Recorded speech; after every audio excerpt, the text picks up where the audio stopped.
Hey, you beautiful podcast listeners. Seriously, you folks are the best. We don't tell you that enough, but you are. And we couldn't do this without you, and we couldn't have a podcast if it weren't for our friends at Standard Heating and Air Conditioning. Right now, you can save up to $7,500 on a mini-split ductless system or a high-efficiency heat pump combo with Standard Heating and Air Conditioning. I know those are some fancy terms, but what it really means is they're going to make sure you're comfortable in your own house. And get this, they even take care of that rebate paperwork for you. Visit standardheating.com to lock in your deal and enjoy the show. And seriously, you guys are the best.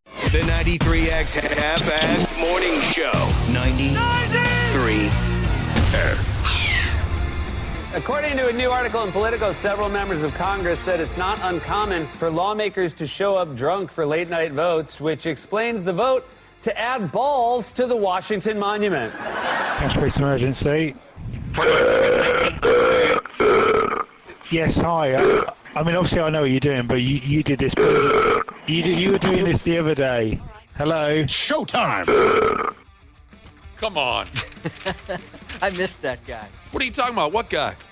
You don't remember that? We was a stupid news story, well, a few years ago. I don't blame you for forgetting. But I was going through some old stuff over the weekend, and I found that and thought, we got to play that for no reason coming up here. This guy in England, he had called somewhere in the neighborhood of like 24 times over a couple of weeks, and all he did was burp into the phone. Calling the local 911. Did they ever arrest him for that? They showed up at his house, or his flat, whatever they call it over flat, there, right. And said, hey, you got to knock that off. Come on. Oh, that makes me want to throw up. So you were just going through old audio, and you found that freaking guy? I don't remember that, but my God, burp humor still works. And especially the commitment to the bit, where they'd ask him a question, he'd just burp. Anything they said, he'd burp. Just trying to keep it going here on the program, day by day. Don't you know? Welcome, everyone, to the Wednesday edition of the 93X Half-Assed Morning Show. We appreciate you very much. We do. I'll tell you. We're going to go ahead with this and that. Josh, do you still enjoy a good action movie now and again? That's probably my favorite genre. Okay, you got your car chases, you got explosions, bloody karate fights, pegging, all of the regular elements to a great action movie. Have you seen any keepers lately? Boy, I'm trying to think of the last. I know I've watched one relatively recently. For whatever reason, Beekeeper comes to mind, but I know I've seen one since. Beekeeper. There was a Netflix one that came out relatively recently, and I can't remember. Was it the Jamie Foxx, Cameron Diaz one? Yeah, that was okay. Yeah, I watched that one recently. It was decent. Jamie Foxx. And Cameron Diaz, I remember some of you talking about that one. Beekeeper cracks me up every time because they're making a sequel. Beekeeper. Great. 2. I was thinking, with the Easy Pass texts that are showing up. Have you guys got a bunch of those? I don't know what I've gotten one or those two. Scams. I've gotten a handful of. My mother-in-law almost fell for it. Right, she's the target age for these douchebag scammers, and she had gone through an Easy Pass system not too long ago and thought, "Oh my goodness, I got to pay this immediately." Easy Pass, the gimmick on the road. Yeah, and luckily my wife. We talked about it in the news. It's kind of making a resurgence. It's happened before, and now people are getting it. We brought it up, and you might remember I had said as I was editing the story, I got one of those texts, strangely enough. Okay. So my wife almost fell for it. But my mother-in-law. I was telling my wife, because all these scams you hear about, there's this scam or that scam, and we recently had another training here about not falling for scams here at work. We did? Anybody do that yet? No. No, yeah, it just got assigned to us not too long ago. Okay, thank God, yes. Yeah, and some of the scams they're coming up with, it's incredible. And I could see falling for these. For example, one of the ones in this training we had showed how they can fake a Zoom meeting. So they use AI, like a deep fake, and they find your boss on social media or something like that, giving a TED Talk, or whatever your boss does. And then they use that to create a fake Zoom meeting to say, hey, we need you to go buy some gift cards there, pal, and send them to me as soon as you get a chance. Okay. Or click on this link. I'm emailing you right now. So the AI is getting involved. They're using AI for all these incredible scams. Right. That I could because you hear some of these and go, I'd never fall for that. But some of those that we just learned, I just learned about in that training, were pretty scary. So I was telling my wife, we need a beekeeper. We need a Jason Statham to go after these guys, and maybe that's what'll stop them. That was the plot of the movie, was old-timers were being scammed in his neighborhood, so he eviscerated everyone in town. I mean, it was a tad extreme. Right. But maybe that's what they need right now. We need could a all Punisher going after the scammers. A Punisher or a beekeeper looking after all of us. I remember Beekeeper, never saw it, but I saw the trailer and I laughed my ass off. I was in a movie theater where that trailer came on, and everybody laughed. I was laughing my nuts off. The name, everything. Here's just a random list of some of the best action movies of the 2020s. That's where we're at right now. Living in the 2020s, like the old, what was his name? James Brown song. Tenet. I Ain't Got Time to Die. That's a James Bond movie. I Ain't Got Time to Die. Spider Nuts, No Way Home. Dune Part 2. Sissy Ass John Wick Chapter 4. Avatar, We Want Water, I think it's called. Avatar, We Want Water. Yep. Top Gun, Maverick on the Loose, and Furiosa, a Mad Max saga. That's just a random pile of... Saw a couple of those. Okay. I've seen them all except for the Mad Max one. I was reading something here a day or two ago, Josh, and it reminded me of you.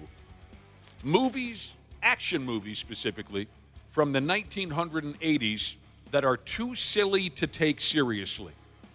And it made me think of you because a couple of these are ones that I know you said you really, really loved as a kid. And there's a lot of movies that we really loved as children or teenagers even.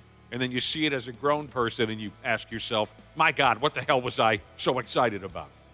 So they go on and on about the, obviously the 1980s were massive when it comes to action movies, incredible star power. They say here, as seen in franchises like Die Hard and Rocky. Rocky's not an action movie. At least I wouldn't call it an action movie by definition, but I know you were a big Die Hard fan, Josh. Mm-hmm. First two especially.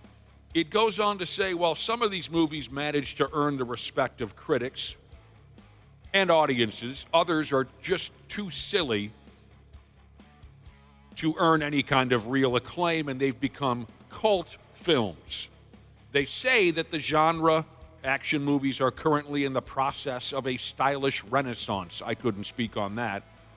But they note the fun involved in looking back at the heyday of silly action movies. So, like I said, I know for a fact that these are some of your all-time favorites. And feel free to text in 651-989-9393 if you got in mind one of your favorite. Doesn't necessarily have to be 80s silly action movies. Could be from any era. But the 80s are what we're focusing on here. Tango and Cash. That was a fun movie. I never saw that movie. Oh, God. Tango and Cash. I remember it being very popular. From 1989. It's just absolutely ridiculous. I mean, it's Sly Stallone, it's Kurt Russell. Those are two of my favorites of all time. And they're both still young. And they're, for you ladies out there, they're just cut beyond belief. You know, they both were probably just pouring steroids into their body before they shot this film. And it's just, you know, buddy cop. One guy's straighter than a Grizzlies D. The other one's like the outlaw cop. That's the recipe. And my favorite part about Tango and Cash, and there's just so much of this in the movie, is they're on the verge of being electrocuted to death in prison. And they cannot stop with the jokes. Cannot stop with the one-liners. Flash Gordon. Anybody? Nope. Never heard of it. No, I just know it from the movie Ted. Oh, yeah. That's the only thing I know about Flash Gordon from that movie. What do you mean? You never heard of the cartoon character, the comic book character? Vaguely, but... Well, I'm asking Ashley. Oh, okay. You never heard of the comic book character Flash Gordon? Nope. Oh, I don't blame you, I guess. He's not Superman. He's not Incredible Hulk and some of these When I was a little kid, I loved Flash Gordon because it is so cheap. Well, I guess I shouldn't say cheaply made because I think at the time it was cutting-edge stuff. It's so cartoonish and so tongue-in-cheek. I really loved it. And, of course, the entire soundtrack is Queen, so that also drew me in back in 1980 when Flash Gordon came out. I don't know your... Go ahead. It got a pretty high rating on Rotten Tomatoes. Got an 83%, so that's pretty good. Okay, all right. Commando from 1985. You love Commando. I haven't seen it. Oh, what? I've never seen Commando. Oh, maybe I'm thinking of Predator. I love Predator. You loved yeah. Predator? Oh, yeah. Oh, really? Oh, well, Commando is ridiculous. Arnold Schwarzenegger. I believe in the movie, his daughter is portrayed by, what was that gorgeous lady who started off on Who's the Boss with Tony Danza? Alyssa Milano? Alyssa Milano. It's cheesy. I mean, one of the interesting elements to action movies, at least I don't know what they're like now, but back in the 80s, the star of the movie, the hero of the movie, could do absolutely anything. Fly a helicopter, you name it. Do a backflip in a tank. Sometimes that's annoying. I've noticed. Oh, it is annoying. Even in movies I really like, it's like, okay, he can operate anything. Anything. Drive a semi-truck. Yeah, he can at fly 80 a fighter jet. Right. He can do a jump on a motorcycle. He can drift in some sort of sports car. Right. If I'm not mistaken, in Commando, it's so ridiculous. Of course, Schwarzenegger plays a retired special forces type character. In the beginning of the movie, he jumps from a passenger jet down to the ground. That's impressive. Jumps out of a jet, and he lives to go on and then fight 75 guys at once. It's got great one-liners. They all did back then. Oh, that was the key to it. Roadhouse. That's a great one. I liked the new one quite a bit. Never saw it. Patrick Swayze, Roadhouse, 1989. They say that its laughable premise and absurd dialogue has effectively made it a modern meme. And they say Family Guy had a role in that. One of my favorite episodes. Cobra. Oh, boy, that movie scared the hell out of me as a kid. A lot of Stallone stuff and Schwarzenegger stuff in here. Cobra, 1986. That movie terrified me. To the point where I thought, as soon as I get my license, if I'm rear-ended, I'm just going to keep on going. That was their style. Cobra.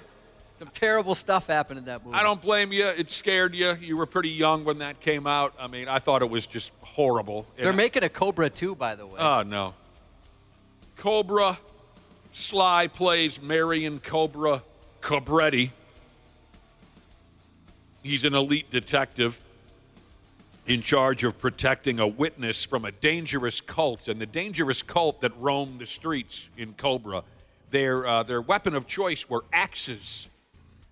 They'd kill everyone in town with an axe, but Cobra put a stop to that. And he had a gun.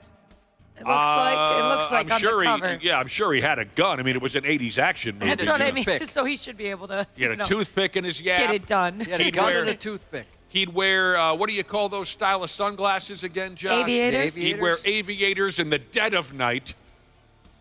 Cobra. Conan the Destroyer. Yeah, I haven't seen that one either. 1984, back to Schwarzenegger again. Conan the Barbarian. I was in love with that movie. I think that came out maybe in 81 or 82. And it's brutally violent, kind of scary if you're a kid. And so when Conan the Destroyer came out, at that point I was, 13 or 14 years old, so I was very much looking forward to it, and it's just piss poor. It's just awful. Kickboxer, 1989. Was that Jean-Claude Van Damme or was it Rob Van Dam that was in Kickboxer? It was not Rob Van Dam. RVD. It was Jean-Claude? Yes. My brother was really into the over-the-top karate, kickboxing, blood sport type movies. I never got really dialed into that. But that is mentioned in this article of 80s action movies that are too silly to take seriously. They say about Kickboxer, I'm sure I'd recognize it if you played it for me. What they say about Kickboxer is the movie is, in effect, one feature-length training montage, and it's glorious. They all had to have a montage. A couple of these I'm not familiar with. Maybe one or two of you folks are, or our listening audience. Hard Ticket to Hawaii was an action movie made in 1987. That sounds made up. It does. At one point or another, the heroes in the movie have to fight a mutated radioactive snake. What in the world? Because of course they did. Fire Walker, 1986, Josh. This was Chuck Norris and Lou Gossett Jr. I like Lou Gossett. I mean, I don't have anything against Chuck Norris, but I never really watched much of anything he was in. Lou Gossett? What about an officer? No, Chuck Norris. Oh, Chuck Norris. Neither did I. That's something that some of my friends have a real problem with, that I never became a Chuck Norris fan, even though I'm in the right age group to where I should have watched all of his. I have no idea why I haven't. I have nothing against the guy. I'll tell you, I have a reason, and it makes no sense, and it's totally unfair. I didn't like the look of the guy. He doesn't look like your average action hero. I just his look in general aggravated me. There was something about his appearance that aggravated me. There are people like that for me. Steven Tyler from Aerosmith. Can't look at the guy. Chuck Norris was that character for me. It makes no sense, but that's the only excuse I can give you as to why I never got into his movies. So Chuck Norris and Lou Gossett Jr. are a pair of treasure hunters in the movie Firewalker. They call it a silly, albeit charming, jungle adventure between the two of them. And this is where I'm going to get Cubby deep down into his soul. I don't think you're going to be happy to find out on this list of 80s movies that are too silly to take seriously. From 1986, Iron Eagle. Yeah, I loved that. And I even liked Iron Eagle too. I wanted to be that kid in that movie. A few people, including the original Toolmaker Jesus, are texting in saying, "Yeah, I know it's garbage, but Iron Eagle." Iron Eagle, which came out the same year as Top Gun. That's part of its lack of success. I mean, it became kind of a cult classic, but yeah, I mean, you can't compete with Top Gun if you're a fighter jet movie. But it still made a ton of money. I mean, I remember seeing it everywhere. At least my assumption is it made a ton of money. But I always assumed maybe it came out a couple years after Top Gun and it was just a straight-up ripoff. No, it's the same. Came out same year. Here's what they say about Iron Eagle, and I never saw it all the way through. A young man teams up with his dad's old friend to fly a fighter jet into enemy territory to rescue his father. They say the movie is impossible to take seriously. It defies logic every step of the way. A laughable premise and nonstop 80s cheese. And my favorite critical statement on the movie Iron Eagle would be, it's been torn to shreds by anyone with the most basic understanding of aviation. Well, just also the fact that would never work in real life. That kid would have been dead instantaneously. Oh, man. You know what? You're right. This text says, Cobra did not have a toothpick in his mouth. It was a matchstick. Get it right. I screw that up every time. You're right. It was a matchstick. You're right. Every time I screw that up. It was a matchstick Marion Cabretti had in his yapper. Uncle Bitch Jesus said he's 46 and he still pretends he's in a fighter jet while jamming in his car. I love that. Well, I I definitely pretend I'm going light speed if the snow's coming at me in the middle of the night. Just like out of Star Wars or Spaceballs. You pumped her into a warp speed when Yep. the snow's coming down. You can imagine their stars or planets. Local 34 Jesus had sex with a girl whose dad looked just like Chuck Norris, and then he goes on to say, she did not look like him, thankfully. Yeah. Well, that's good. Little bit she did, a little bit.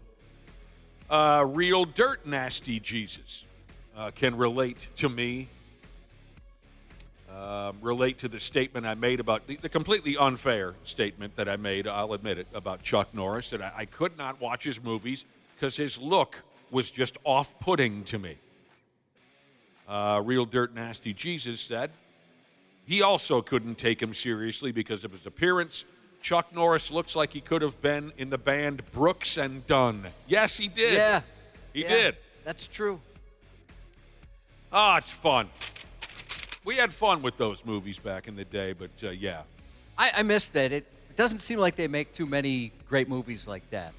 You know, some of those action movies, and maybe it's just because it was the perfect time in my life. Maybe for people, younger people, the ones that are made today are better. Oh, man, yeah, it was an exciting time because it wasn't so readily available at all times. Movies, television series.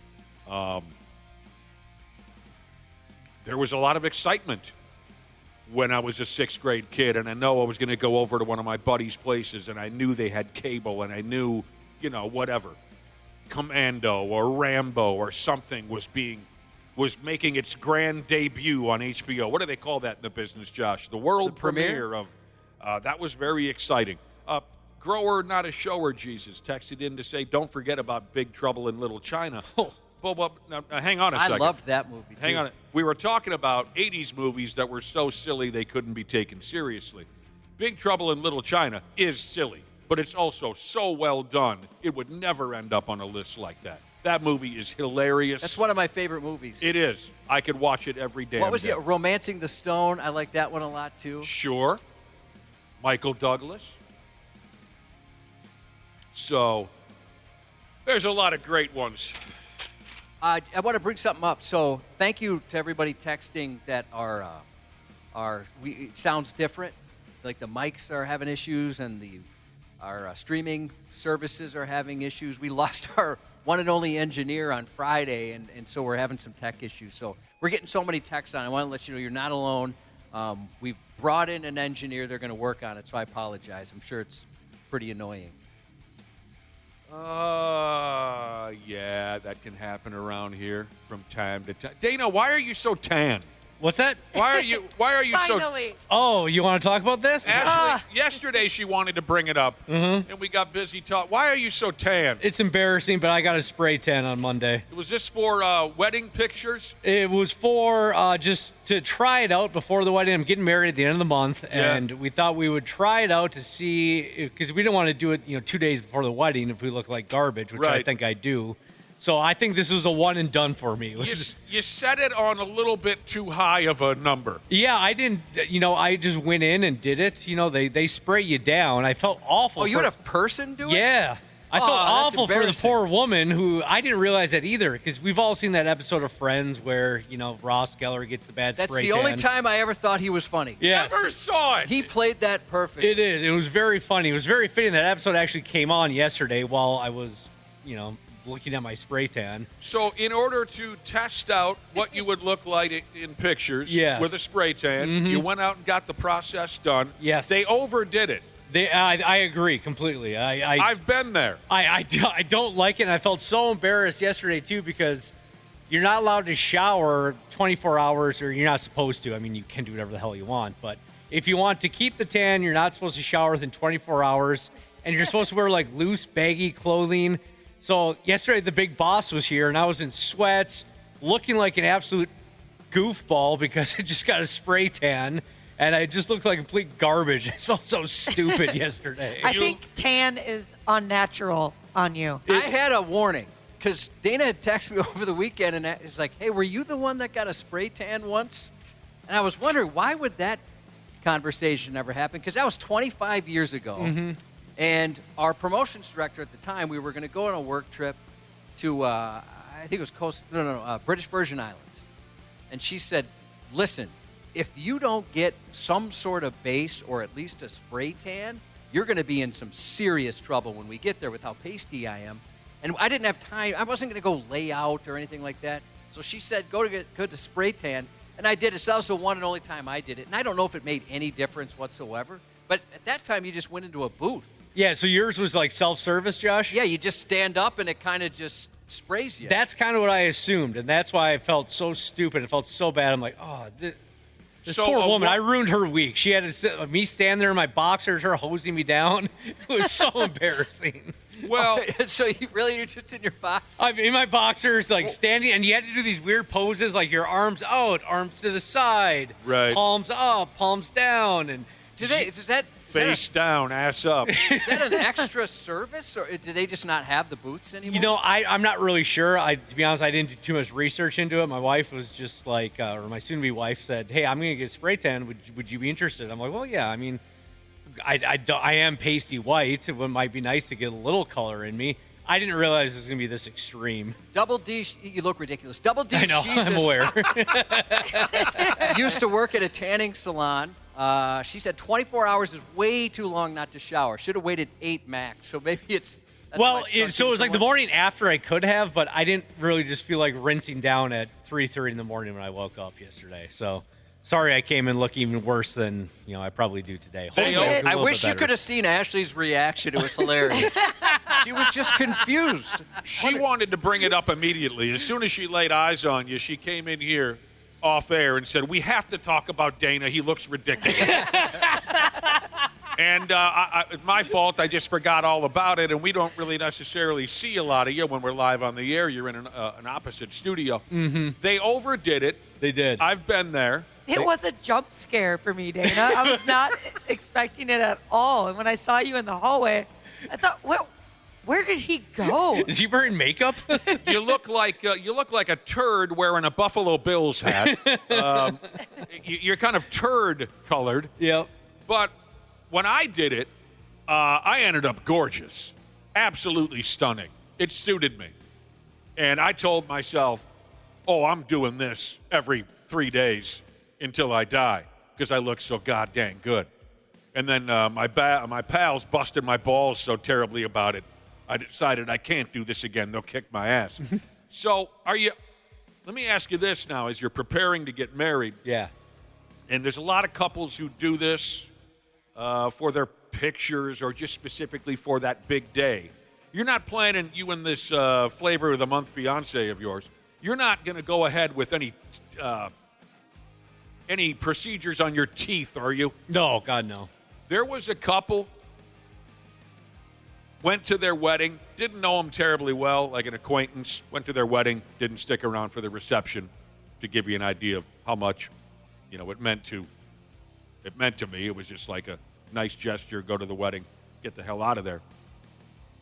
They both had their teeth whitened before the big day, and they looked absolutely ridiculous. Their mouths looked nuclear.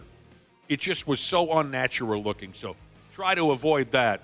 Don't get talked into that. There's a commercial running now where it's kind of the same. Have you seen that Trivago commercial where there's 2 dudes at the front desk? No. And the guy on the left of your screen has a really weird smile in his teeth. I mean, you have to almost turn the contrast down on your television. They're so bright. So unnaturally bright. And So, Dana, how does your fiance look? Oh, much better than me. I mean, just in general, she looks better than me. well, you But- must So have is showered that yet. gonna- You must have showered yesterday because it's not as bad today. No, it's not as bad today. Oh, When you no, it in looks the much shower, better. was the water turning brown? And everything? They said the aftercare instruction said, when you rinse off, don't use soap, just rinse off with your hands and keep rinsing off until the water is no longer orange. How long does it last? Did they tell you? It depends. Yeah, I think it's a couple weeks or a couple So days. you're not going to do it again? No, I think I'm one. I'm not going to do it a couple days, but I don't want to risk looking like you said, Nick. Would you call me a turd? You look. It was kind of turd colored. It was pretty turdy, yeah. I have my friend's dad, may he rest in peace, used to use the self-tanning lotion, but he was so bad at it. And so, around his knees, his hairline, his hands, it was all just kind of splotchy orangish, and it looked terrible. And sometimes when he'd sweat, the stuff would just start dripping down his forehead. Some of that stuff is just cheap, and it wears off, and it runs. And I told you the wife and I last summer were walking around Wayzata Bay, hanging around Wayzata on the lake, and a gal approached us, and as she faced us, my damn, she was beautifully tan. When we watched her walk away, the backs of her legs and the backs of her arms were white as a ghost. So she got one side, she cooked one side and didn't cook the other. You know what I'm saying? That's why I've never done that. I've asked girls, how do you self-tan? Because, like, I can't get it absolutely everywhere. There's spots on my back I can't reach. And they're like, oh, I don't put it everywhere. And My wife does it and it can't looks do that. natural. I forget that she does it. It looks so natural. How about this? Would this be fun for you? Because you get married in a couple weeks, and that day, let's be honest with each other, that day's not going to be fun for you in any way, shape, or form. It just isn't. There's a lot of stress. I'm kidding, of course. Everyone's looking at me like, oh, what are you talking I got you a little bit. Weddings are stressful. They are Like, stressful. there are moments. I was going to say, yeah. I've heard people say that Well, yeah. they regret a lot of the things they did or didn't do on their wedding. Would this be fun for you if the three of us showed up at your wedding freshly spray tan? Oh, my gosh, yes. Bright orange. That would be fantastic. Well, no, I want to do it right. Okay. I don't want to look like a turd. I'll go to one of the high dollar ones. I'd like to show up. I think the three of us should show up at your wedding, beautifully spray tanned, to where everyone in the crowd goes, "Who the hell are these three people?" Yes, please. Josh, are you down or what? Yeah, I'd do it. You down? Well, although would it piss you off? What, me? No, I think that'd be awesome. Are you kidding me? That would take a lot of some of the edge off a little bit. If I saw you three walk in all freshly spray tanned, that would give me a good laugh and kind of put me at ease for that moment. But I'm not going to get my underwear in front of a stranger. I'll have to find some place that has a booth. I'll do whatever it takes. No white shirts, Josh. Yeah, Oh, that's yeah. what I was nervous It'll when you rub said off on the shirt. your fiance is getting it done because I sweat a lot, and I imagine she'll be at least. So I think of people and they're sweating, and I imagine she'll be sweating on her wedding day in a white dress. Oh, I don't think she can wear white. There's rules for when you wear white. Oh, it's a little bit off. Yeah, off white. I don't think she'll be able to wear white. Actually, when I was looking for wedding dresses, Josh, it was pretty hard to find like a really, really like all complete normal white dress. Oh, really? They were all just a little bit off.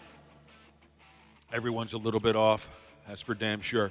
Oh, All right, yeah, don't do that again, Dana. That was a mistake. I agree. It's kind of hilarious that it looked that bad. And I know. I dreaded coming in, and then when You should have showered. well, I You should know. have just done it right away. I know, but it was just mistakes were made. Let's just put it that way. Trash trucker Jesus said, I'm a moron. When I was 13, I stole my sister's lotion. Turns out it was self-tanner. I had one tan hand and a really tanned member. Oh, no. Son of a bitch. Is that true? Bastard. Did That you use it to stains, too. sin? Sinning. Is what Oh, he- your sister's lotion, too. Yeah, Bogus. Yeah. Stay away from that. All right, we got to take a break. We got to get going for real skis. The stupid news is coming up next on the Half-Ass Morning Show. The 93X Half-Ass Morning Show. Hey, you beautiful podcast listeners. Seriously, you folks are the best. We don't tell you that enough, but you are. And we couldn't do this without you, and we couldn't have a podcast if it weren't for our friends at Standard Heating and Air Conditioning. Right now, you can save up to $7,500 on a mini-split ductless system or a high-efficiency heat pump combo with Standard Heating and Air Conditioning. I know those are some fancy terms, but what it really means is they're going to make sure you're comfortable in your own house. And get this, they even take care of that rebate paperwork for you. Visit standardheating.com to lock in your deal and enjoy the show. And seriously, you guys are the best. This is a mini meditation guided by Bombas. Repeat after me. I'm comfy. I'm cozy. I have 0 blisters on my toes. And that's because I wear Bombas, the softest socks, underwear, and t-shirts that give back. One purchased equals one donated. Now go to bombas.com/listen and use code LISTEN for 20% off your first purchase. That's bombas.com/listen and use code LISTEN at checkout. I'm no tech genius, but I knew if I wanted my business to crush it, I'd need a website now. Thankfully, Bluehost made it easy. I customized, optimized, and monetized everything exactly how I wanted with AI. In minutes, my site was set up. I couldn't believe it. The search engine tools even helped me get more site visitors. Whatever your passion is, you can set it up with Bluehost. With their 30-day money-back guarantee, what have you got to lose? Head to Bluehost.com to start now. Stupid news on the Half-Assed Morning Show.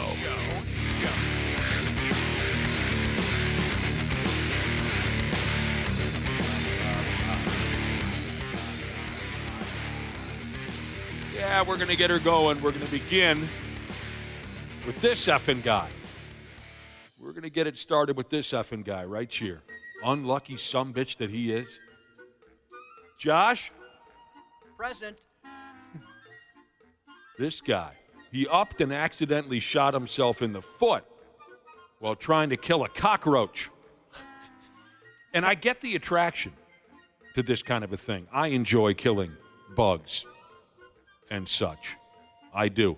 I could have easily started a fire in my garage or at my old townhouse because for a brief period of time, I was using a homemade blowtorch to kill certain insects. Dude. That's the way I like my blowtorches to be, homemade. Homemade. That's so cool, though. Just simply because it was fun, and there were certain insects that had me so frustrated that I wanted them to die in the most miserable way possible.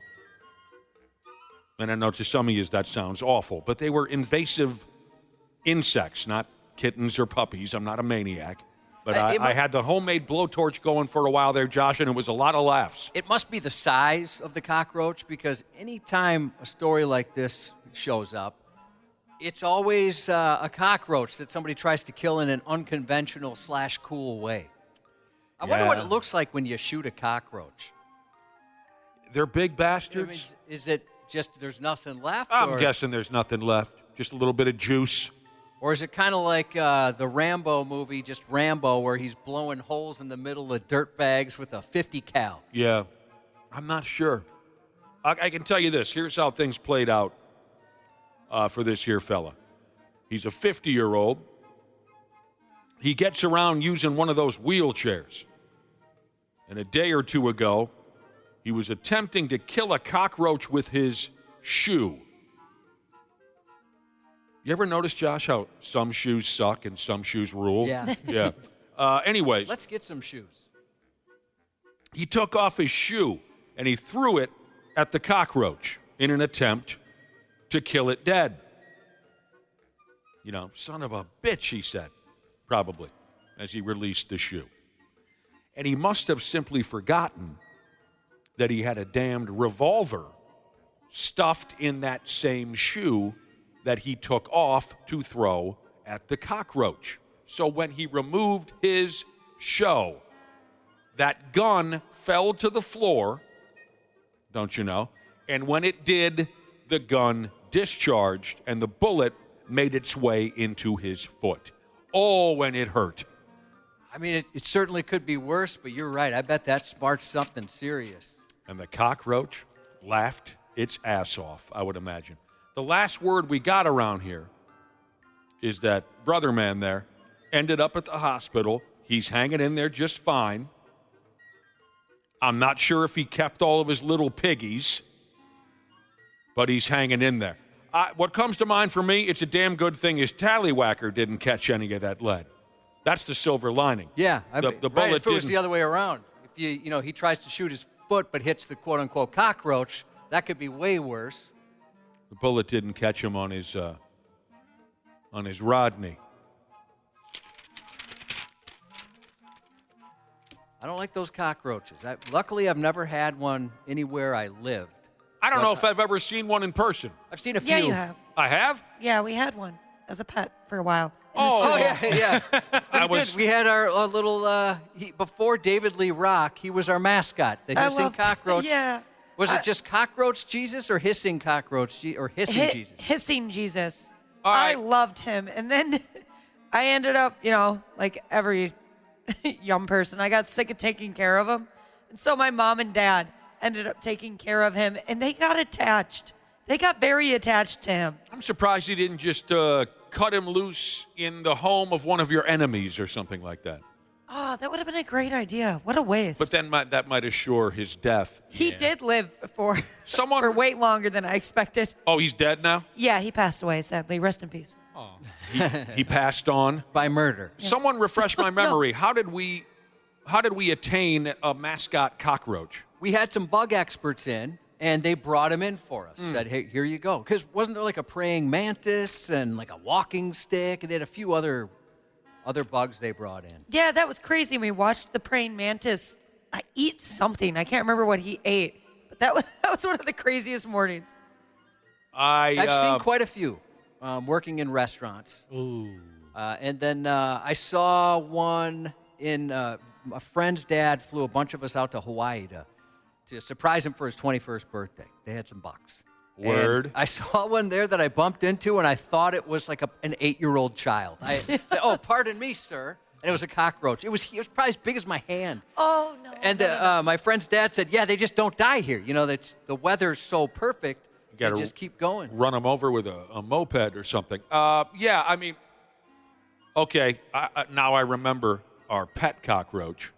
I don't believe I've ever seen one in my home. Now, there are probably dozens of different kinds of cockroaches, and so the odds are I've probably crossed paths with one. But I'm talking about those big fat bastards that are always featured in movies. I don't think I've ever seen one of those face to face, butt to butt. This is from Oil Pumpin' Jesus. Used to work for the cable company as an installer. Went to a job once, had to replace their old modem, had cockroaches crawling out of the Ethernet ports on the back. You're right about those warm climate areas, Josh. The bugs they grow and grow, and they feed and they multiply and they never die. The largest insect I ever saw in person was when I took a trip to Costa Rica, and the girl I was seeing at the time, she and I walked into our hotel room. It was a beautiful spot, more of like a condo type of a thing. Beautiful spot on the beach, Costa Rica, this, that. We walked in, and there was a spider in the corner of our room, and it was the largest insect I'd ever seen in my life. It reminded me of 1982, the motion picture The Thing. Remember when the dude's head sprouted legs and was torturing and killing everyone at the research facility in The Thing? I've never seen it. Oh, my God. Sorry. It looks good. That sounds great, though. Look it up on the internet, The Thing, and try to find an image of the dude's head that sprouted spider legs and was chasing everyone around. That's what that insect in Costa Rica reminded me of. When you were there, did you notice this? So in back to the Hawaii house we were staying, my friend's dad had told us, hey, just so you know, if you jump in the shower, there could be lizards in there. Like these little lizards that would kind of crawl up the shower walls. Somehow they got into the house. Adorable. Oh, they were kind of cute. I found a picture. Yeah. That's terrifying. Yeah, he's coming after you. We're going to talk dong now. And it ain't going to be a good dong talk. You probably didn't expect it to be. It is the Stupid News Report. As a matter of fact, this is going to be very difficult. This is going to be, Josh, a very difficult dong-versation. This is bad. I'll even give you a minute to throw your breakfast sandwich out the cab of the pickup because you're likely not going to want it anymore. I watched a video yesterday, and the title of the video was straight off the track listings for a grindcore metal album. The title of the video was Penis Maggots.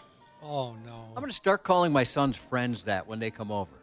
Ah, look at that. The penis maggots. I'm surprised you watched this video. I avoided it. You can watch it on 93x.com if you are so inclined. There was nothing to it. It's a close-up of a maggot. You can't tell that the it's... still photos were enough for me. That's what I posted was the still photos. Oh, okay. You didn't post the video?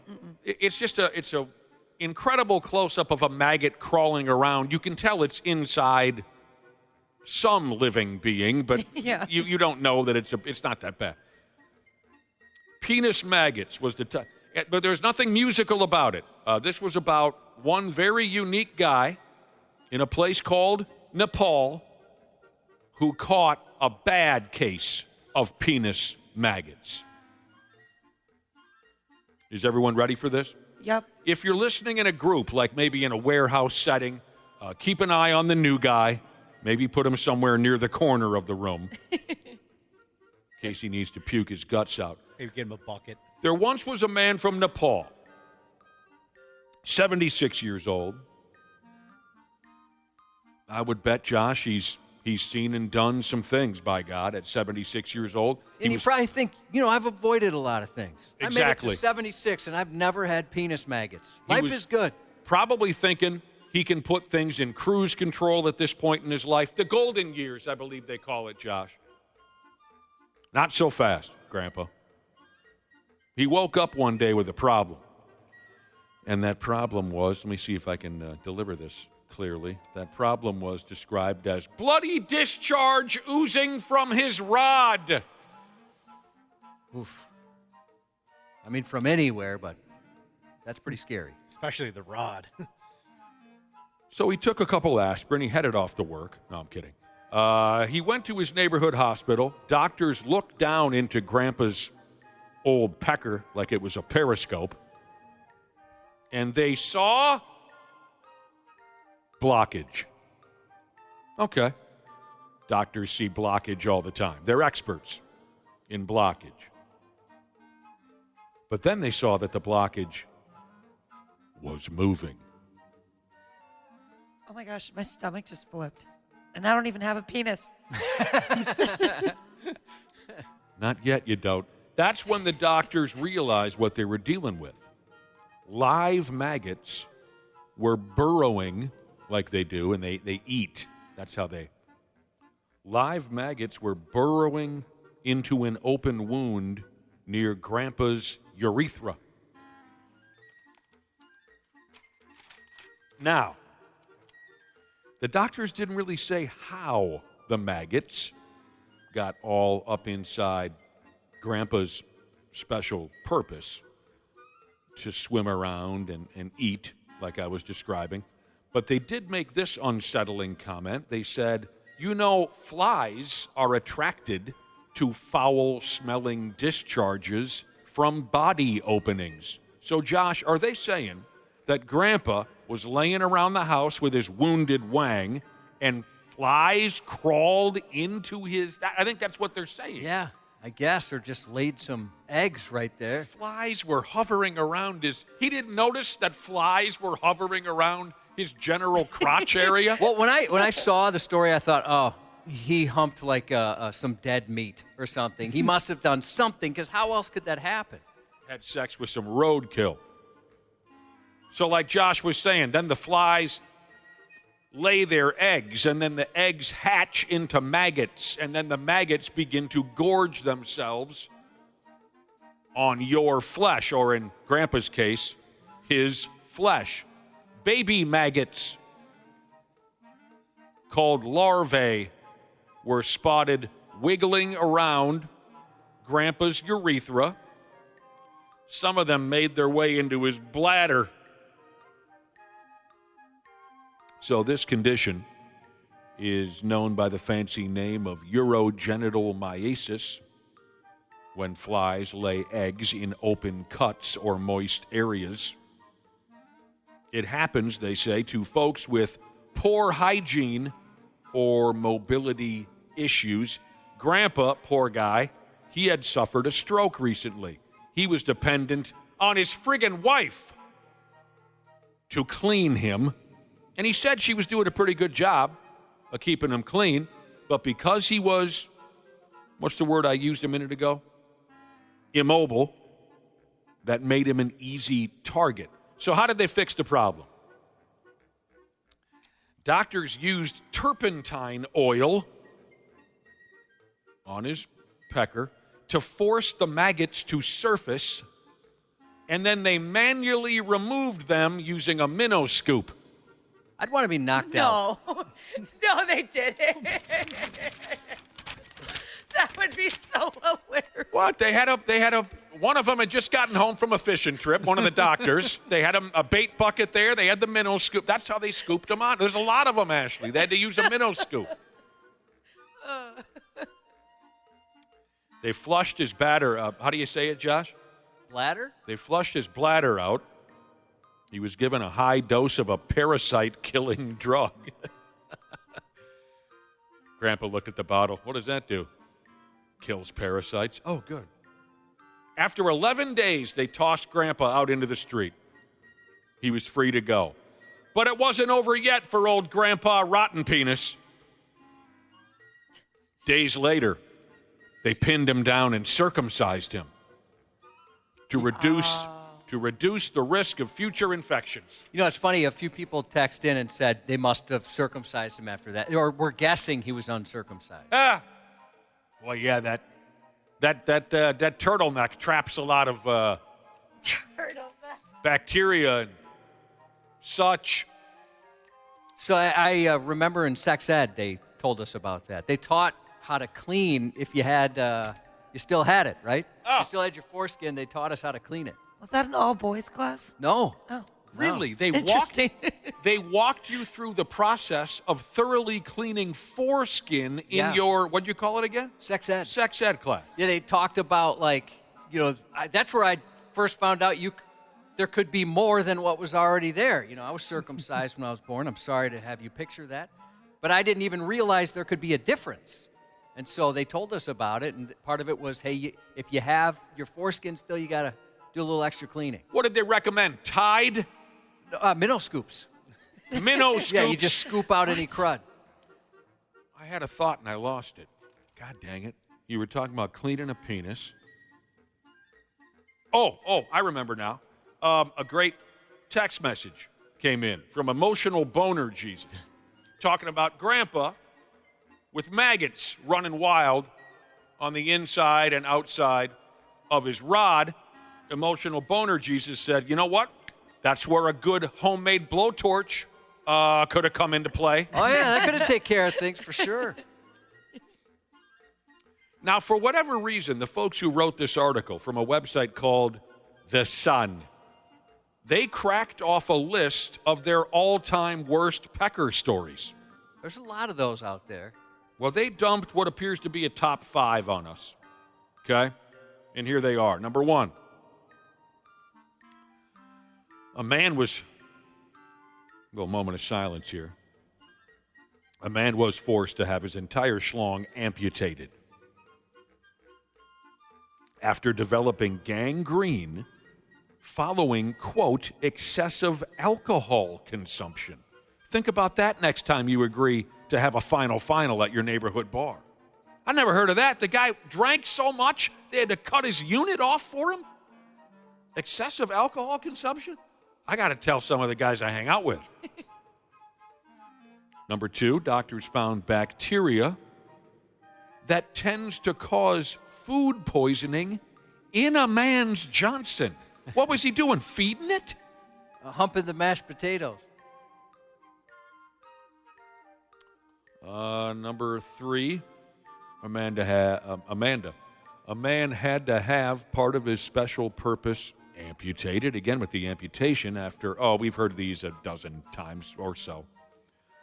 He had a C ring on and it strangled his Janssen to death. Those scare me. Yeah, they're uncomfortable. Part 4, I guess this is a 6-part series. Sorry, I lied to you. Part 4, a man's scrotum. I have a hard time believing this one, but this is straight out of a website, like I said, called The Sun. A man's scrotum once ballooned to the size of a beach ball, and he drug him around town that way for over a decade. Oh, I've seen it. No. There's a documentary. Remember the guy? He had to have like a cart to pull him around, and then I think it was Howard Stern that paid to have the guy get castrated, essentially. I do not remember any of I'll that. I'll show you a picture. It was, I felt so bad. It was like he was carrying around another person. Is that where South Park got that idea from? I was just thinking the same thing. I'm sure it was. Okay, I don't recall that, Josh. Dude, his bag was the size of a beach ball. He carried him around like that for over a decade. They say it was hanging below his knees. Josh is showing folks pictures. Oh, I've seen Have you these seen that photos. guy? Yeah. Okay, I don't recall this. Is he wearing a hoodie on his legs?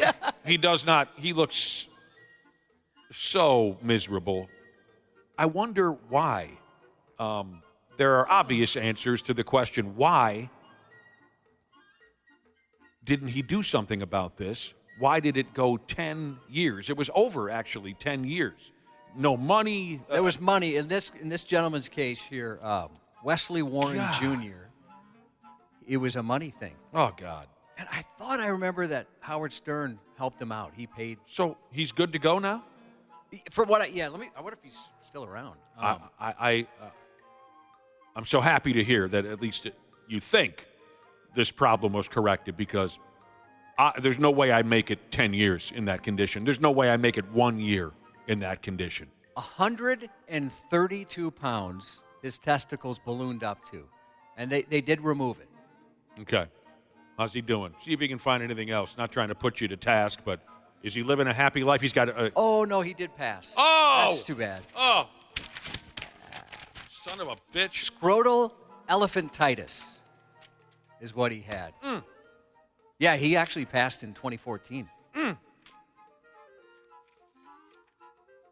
Sorry to hear that. I bet his legs were yoked carrying those things around. Oh, you know it. 132-pound testicles? Yoked! Yeah. No question. I won't keep you long with this year next adventure. It goes like this. A whack bag out there in a place called Dover, New Hampshire. All right, here we go. He went ahead and stole a car, and then he crashed that car. And then he got smooth out of all of his clothes and took to wandering around in traffic, D-swinging. All right, stole a car, crashed a car, got into the nude, wandered into traffic. And his name is Sean Wiener. That's pretty good. Okay? Ashley, the guy's name, did you not catch his name? No, I got it. Sean. This is up on 93x.com. Okay.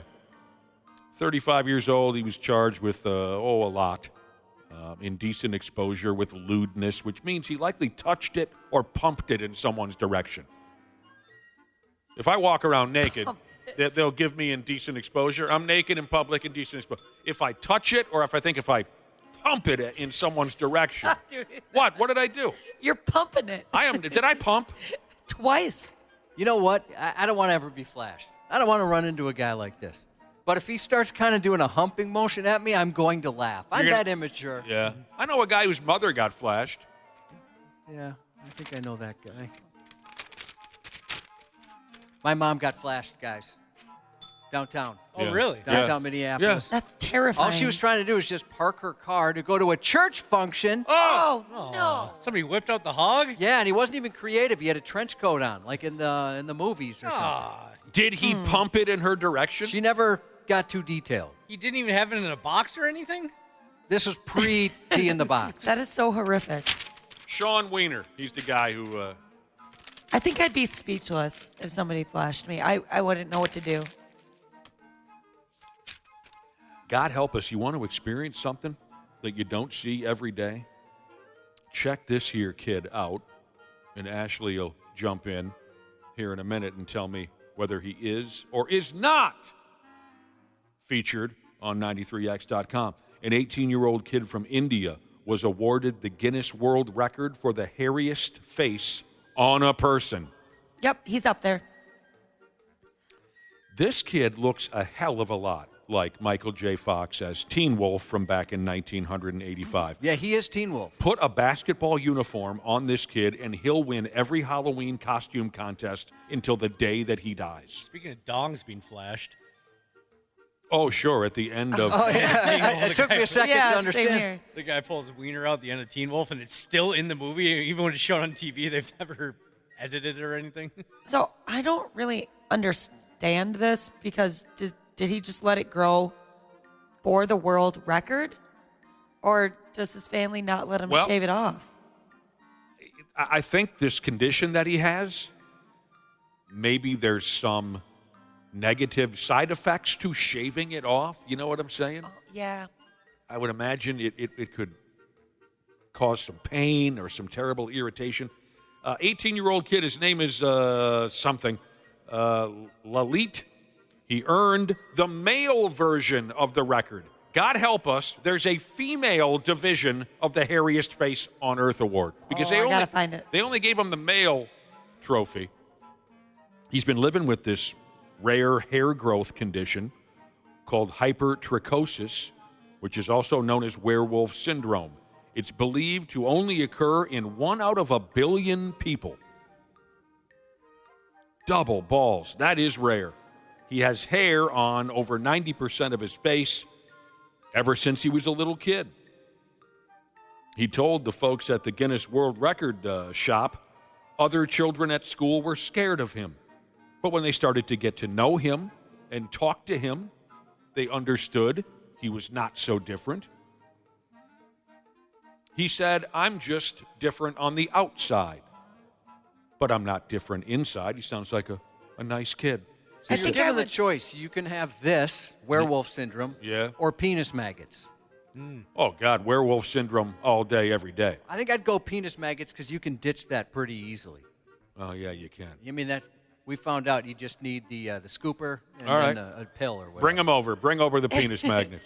I think I would navigate. Magnets, I said? Penis maggots. Yes, what's that? What's that now? I think I would navigate towards him. If I was younger, I think I'd want to be friends with him. That's cool. Well, Teen Wolf was like the most popular kid in school. Yeah. Oh, really? Teen Wolf got ass. He was kind of a faceless moron until he became Teen Wolf, and then everybody loved him. Christ, he came up with a dance. He won him the state title, although he was his normal self when he won him. Anyway. He did a backflip on a van. Yeah, that was moving. Everyone was.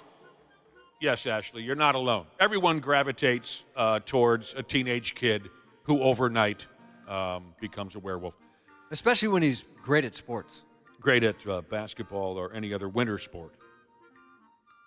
You can see this kid on YouTube. He chronicles his life. He's very happy that Guinness has recognized him as the hairiest male face on Earth. Tied for second place, the Doobie Brothers from the years 1972 to 1985. They held that for a long stretch of time. Second hairiest faces on Earth. They held that record for a long time. You might say, Josh, it was a long train running. Nice. ZZ Top, they could have been maybe on that list for a while. Yeah, but there was only two of them. Josh, is it possible that Long Train Runnin' by the Doobie Brothers is the greatest rock and roll song ever? God, there's so many good ones. I'd like folks to explore that idea and get back to me. Long Train Runnin'. Down on the corner, half a mile from here. I'll tell you what, I saw the Doobie Brothers in concert about 10 years ago. There was a man to my left who was about 6'6". You want to talk about hair? Long hair down to his ass. Long, Josh just said ZZ Top. Long beard down to his belly button. Looked like the most insane and intimidating person on planet Earth. Doobie Brothers played Long Train Runnin'. Some bitch was crying. Crying. That's awesome. And I just thought, this is going to be fun right here. Sports on the 93X Half-Assed Morning Show. He's never had a losing season. What is 9-8? What good is that doing me? Bro, come on. That's like kissing your girl through a screen door. That ain't doing nothing. Ain't no lips touching. You don't get to hold no hands. That ain't nothing, Stephen A. I need more from Mike Tomlin. Let me explain why Shannon Sharpe is wetting his pants there on live television. So, Mike Tomlin is the head coach of the Pittsburgh Steelers NFL football team. He's gone 18 consecutive seasons without a losing record. Shannon Sharpe compares that to kissing a girl through a screen door. That was a new one to me. Yeah, I never heard that one. So, more or less, he's saying, okay, you're accomplishing something by never having a losing season, but until you can achieve something greater, we're not getting the payoff that we should. I think that's the best way I can explain it. Sure, you're kissing someone, but you're not even making contact at your screen door. When you tie in an athletic event, Josh, is that still like kissing your sister? I hear that one. Okay, so that's where Shannon Sharpe is going with that. Pigs got a win last night. Coming up in an hour, we're going to talk to Marky Foligno from the Man Bear Pigs. But they got a win in a shootout last night. The Wolves play tonight against friggin' Denver. I don't know if I can take it anymore. Always with the Denver. And the Joker, you know. What do they call him? Nikola Jokic.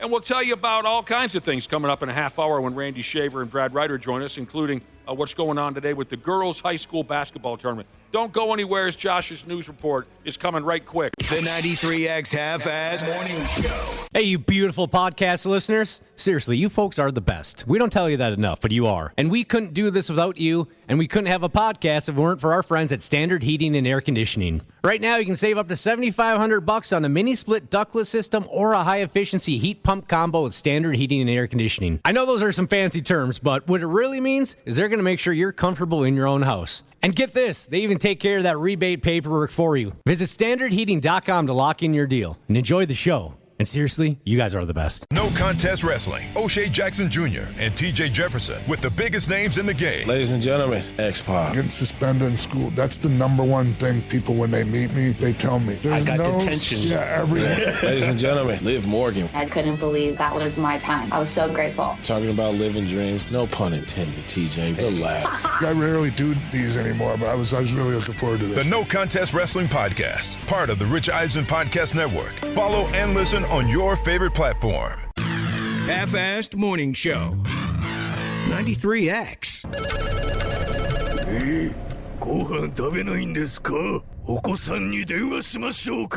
That's the new terrifying voice of discipline in the land of the rising sun. A collect call from hell. Collect call from hell. It sounds like a current horror movie, doesn't it? With some of the goofy names they come up with. I'd watch that. Collect call from hell. That'd be a good one. I'll put that on my Netflix watch list. What in the hell was that guy? Who was that guy? That's a collect call from hell. A collect call from yes, hell. The terrifying voice of discipline in the land of the rising sun. Parents in Japan who've reached their breaking point with their little troublemakers now have an unexpected ally, a demon who can place a call from hell. Phone Call from a Demon is a parenting app from a Tokyo-based company called Media Active. It lets a demon call your phone and give your kids a stern talking to when they refuse to listen. The app's been around for a while, but its latest update takes things up a notch, adding a downright terrifying visual element for maximum impact. If the idea of a monster personally reprimanding your child wasn't enough, now there's a chilling face to go along with it. The upgrade is a collaboration with a popular Japanese comedian known for her intense and exaggerated facial expressions. She recorded 5 different scolding messages, all delivered as an incoming call. So when parents hand their phone to their misbehaving child, they see the demon staring back at them before it lays into them. Is this working with the children? Yeah, you know, they say there's a lot of lore there, and some of the stuff's silly, like you can beat a demon by throwing beans at it and stuff like that. So some kids are finding it kind of funny. Some kids are recognizing that, hey, it's this comedian, even though they're, animating over it. But there's some kids that decide, all right, I'll start listening, or I'll go to bed on time, that kind of thing. All right. I mean, I suppose it's somewhat similar to when we were children and we were told that Santa Claus was watching us and things like that, right? Oh, yeah. Yeah. And they've got the apps where Santa can call and even use your kid's name, things like that. Those are so cute. Or the sleigh tracker, where you can just go online and say, oh, look at that. Santa's over Japan right now. Right. A man in India has been charged with murder after allegedly shooting the administrator of a community WhatsApp group simply for removing him from a chat. According to police, the suspect was shown the virtual door after a heated argument, apparently unable to cope with the emotional devastation of group chat exile. He decided to settle the score in person, but instead of an awkward handshake and a talking to or a no hard feelings, he arrived armed and opened fire, killing the victim on the spot. Authorities say the shooting was driven by pure rage over being removed from a group chat. What is wrong with you? Meanwhile, the case sparked conversations about the dangers of online disputes. It's becoming more common that they're spiraling into real-world violence. It just leaves you speechless. He was kicked out of a chat. Good God. Police received nearly 20 calls from a woman claiming she'd been molested, stabbed, and assaulted outside a popular bar called Broadway Brewhouse in downtown Nashville. But just like if I said that I've changed my shorts after Monday's pee incident, it's a total lie. Oh, dude, change your shorts. No. When officers arrived, bar staff reported a woman had been kicked out earlier and was extremely upset. The caller described herself as a white woman with blonde hair, but employees said, well, no, she's a Hispanic woman in a dress.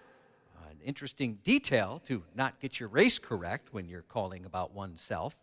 Officers found the woman, later identified as 29-year-old Victoria Gutierrez, who denied calling 911 and insisted she was just looking for a friend. To confirm, police secretly had dispatch call the victim's number, and her phone started ringing. Oops. She attempted to play it off, pretending to be on the phone, but the situation was already clear. Between 11:45 p.m., March 6th, and 1:39 a.m. on the 7th, she called 911 18 times. Her birthday was March 6th, meaning her celebration took a turn from tequila to trouble. When asked why she made the false claim, she admitted she wanted police to show up and help her get back into the bar to keep the party going. Officers decided her next step wasn't Broadway Brewhouse, but the back of a patrol car. She was arrested for public intoxication and misusing emergency services. Again, she called 18 times because she was pissed she got kicked out of a bar for being too drunk. Sickening.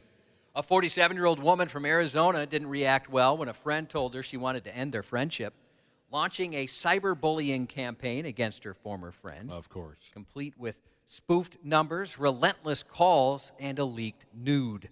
Christina Holt reportedly made 150 phone calls and sent over 120 text messages since November, all from fake numbers, because their friendship hit the skids the month before after Holt crossed a boundary, quote-unquote. We're really having problems with rejection. We are. What boundary remains a mystery, but whatever it was, Holt did not take that rejection well. Feeling, quote, angry and hurt, she sent a nude photo of the victim to a member of her homeowners association for some reason. What are they going to do with that? Threatening to spread them. Masturbate? Yeah, whack off. Of course. I couldn't masturbate to a leaked nude. I don't think I could do that. Oh. Nah, that's shameful. Yeah. She threatened to spread them even further, including to the victim's coworkers and boss. The victim's mother also received a call from a male voice claiming to be an officer with the county sheriff's office, except no one from the department made that call. Authorities eventually connected the digital breadcrumbs back to Holt, leading to her arrest last week. When asked why she kept bombarding her ex-friend with messages, she admitted she wanted an explanation as for why the friendship ended, and in her words, lost track of how many messages she sent. When asked when she planned to stop, she reportedly said, "I was just waiting for a restraining order." She'll likely get one when she has a hearing next Monday. What has happened, Josh? Why are we so unable to deal with little negatives in life that used to be an afterthought? Well, it sounded like she knew she screwed up in some way, but obviously wasn't ready for that friendship to end.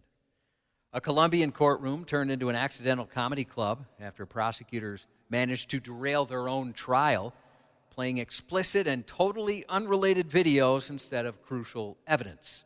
What should have been a serious moment in the case against the country's former president got oddly seductive, like a Lumi Lady commercial. The bizarre blunder happened as the lead prosecutor attempted to present key evidence, a series of recorded phone conversations related to the case. That's what they tried to play.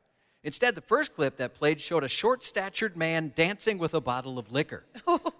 Before anyone could even register that mishap, another unexpected video followed, this time an AI-enhanced clip of a naked woman. At this point, the prosecutor could only laugh, while the judge, clearly not expecting this kind of plot twist, burst into laughter himself. "Your Honor, my apologies," she managed to say. Her colleague then tried to salvage the moment. "We have 57 files consisting of videos and audio recordings," she assured the court, attempting to get things back on track. Unfortunately, her timing was just as bad as the First Lady. As she finished, another explicit clip rolled onto the screen, triggering yet another wave of laughter. Luckily, almost everybody there thought it was funny. The former president, however, on trial for bribery and procedural fraud, remained stone-faced as the courtroom spectacle unfolded. That's ridiculous. Who's the prankster? Well, yeah, good question. If they were just looking at stuff before and then accidentally clicked the wrong thing or what? A seasoned Russian physics teacher found himself in a similar but worse position. He's out of a job after he was caught multitasking a little too hard watching porn while teaching a room full of 13 and 14-year-olds. Oh, you got to be sick in the head. Yeah, there's a time and place for that. A now viral video filmed by one of his students captures the 62-year-old educator smirking at his screen. Blissfully unaware, his hot Russian smut was being projected for the whole class to see. The professor, who'd been shaping young minds for 40 years, suddenly found himself at the center of a scandal after the footage was posted on social media. Parents, as you can imagine, were furious. They bombarded the school with complaints, though strangely enough, the school initially refused to suspend even the esteemed teacher, arguing finding a replacement for a teacher of his caliber would be too difficult. Despite the school's willingness to keep him around, the mounting backlash proved too much. In the end, the teacher resigned, leaving behind a legacy of physics, formulas, and fornication. That's so bad that he's sitting there smiling. Yeah, he's just enjoying himself. Oh, no. No idea the projector's still attached. I bet the kids had fun, though. Some of them definitely did. No word on if he'll face any legal charges. Hell of a way to go out. A wild St. Paul carjacking turned into a high-speed police chase, forcing an unsuspecting woman into the role of getaway driver. It began when a 34-year-old man picked up a friend and two others. His reckless driving made the friend uneasy, so she took the wheel. Just before one of the men pulled a gun, robbing the driver and ordering the woman to drive. One passenger escaped, but the gunman and another man forced the woman to keep going. Eventually, one of them took over, speeding through the city at 70 miles an hour, running red lights and dodging traffic. The chase ended when the truck crashed near an I-35E ramp, losing two tires. Police swarmed in, boxing it in, and arresting that driver. Carjackings in St. Paul surged in 2021, but have since dropped significantly. You're starting to fall out of style again, isn't it? Yeah, big time. As of last week, police reported 5 carjackings this year, matching last year's number. It's at the same time. For perspective, St. Paul saw 83 in 2021, but only 24 in all of last year. Yeah, it's just not hip anymore. In a different kind of carjacking, a Florida man was caught with his pants down in the back of a Lyft. 35-year-old Justin Cole hopped into a Lyft outside a Walmart in Lakeland, asking the driver to take him home. Everything seemed normal, but then it got all penisy. According to the driver, she stopped at a stop sign and glanced in the rearview mirror, only to find Cole in the back seat with his pants down. Deputies said he was, quote, doing something back there she absolutely, positively did not want him to be doing in her car. When confronted, he had an excuse ready. He told deputies that his, quote, man bits were uncomfortable, so naturally he pulled his pants down and handled the situation right then and there. Sadly, for rideshare drivers everywhere, it's not an isolated incident. Police say they arrested another man in December for the exact same backseat behavior. Yeah, it's pretty gross. This is more gross. An 18-year-old British weirdo has been banned from playgrounds after a rather creative public sex act involving a tree branch and a children's rocking horse. Oh, God dang. Caleb Green appeared before the judge last month, charged with outraging public decency, which sounds like an understatement here. Prosecutors allege he got a little too up close and personal with playground equipment, performing a sexual act on himself while incorporating a tree branch and a rocking horse into the mix. And by into the mix, I mean his butt. What? He stuffed something in his can? His butt is the mix. According to the charge, Green inserted parts of the playground equipment inside himself while masturbating. Oh, boy. Then broke off a tree branch and kept the party going. The court adjourned the case until June 6, when Green will stand trial. In the meantime, he's been granted conditional bail with one key restriction. He's banned from entering any recreational play area in the area. That's probably a good call. I would hope so. Did he put 18. Did he put a tree branch in his can? Yeah, he did. And part of a rocking horse. That sounds like a good way to get some kind of ant problem. Yeah, some type of infection for sure. A road rage incident in Ruskin, Florida last week ended with one driver behind bars after a fiery clash involving a baseball bat and a flare gun. Woo! Thursday around 10 a.m., the two drivers came to a stop at a red light. That's when, according to deputies, 47-year-old Leonard Keiko stepped out of his vehicle, wielding an aluminum baseball bat, and approached the other driver, a man significantly older than him. A witness captured the intense moment on video. In that footage, Keiko is seen reaching into the elderly man's car, striking and grabbing him. In a desperate attempt to defend himself, the older driver fired a flare gun, hitting Keiko. But instead of backing down, Keiko turned his fury on the man's vehicle, repeatedly smashing it with the bat. The sheriff weighed in on the ridiculous encounter. This is another example of how quickly road rage can escalate. There's no excuse for a driver to get out of their car and assault and threaten another driver, he said. Deputies later determined Keiko was the aggressor in the situation, leading to his arrest. Keiko, you say? Yeah. Where do you keep your flare gun? I've never had a flare gun. For me, it's on. I have one on the boat. I don't have one in my car. Do you really have one on a boat? Yeah. Sounds fun. I think a lot of boats comes along with it. So in case you're stranded, you fire off the flare gun, and you speak to your volleyball until help arrives. Have you ever fired it? No. How many flares you got? I don't know. I know where it is. I have a decent amount of confidence that I could use it if I have to.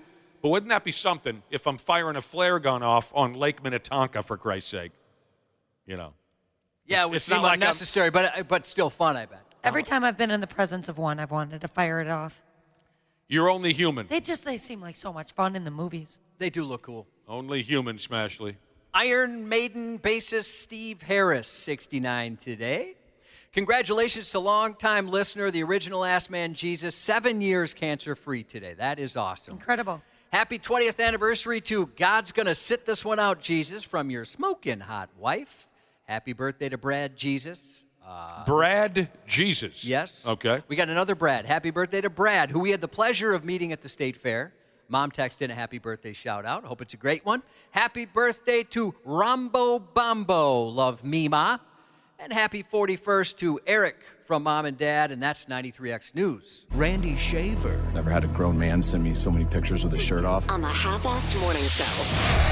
Aaron Rodgers, I don't know the status of your relationship with Aaron, but he sure is walking in your footsteps, Brett. I mean, from the Packers to the Jets, and now there's talk that he's not ruled out the Vikings, okay? Which is the exact path you walked, Brett. What would you say to Aaron if he was thinking about signing with the Vikings? By all means, sign with them. They got a really good football team. They're loaded at pretty much every position. That's a good place to win.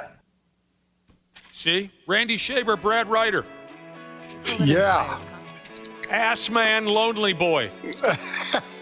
Yes. Good morning and welcome to the show. Even Brent thinks that Karen should sign with the Vikings. And as all of you know, he's a highly intelligent guy. Yes.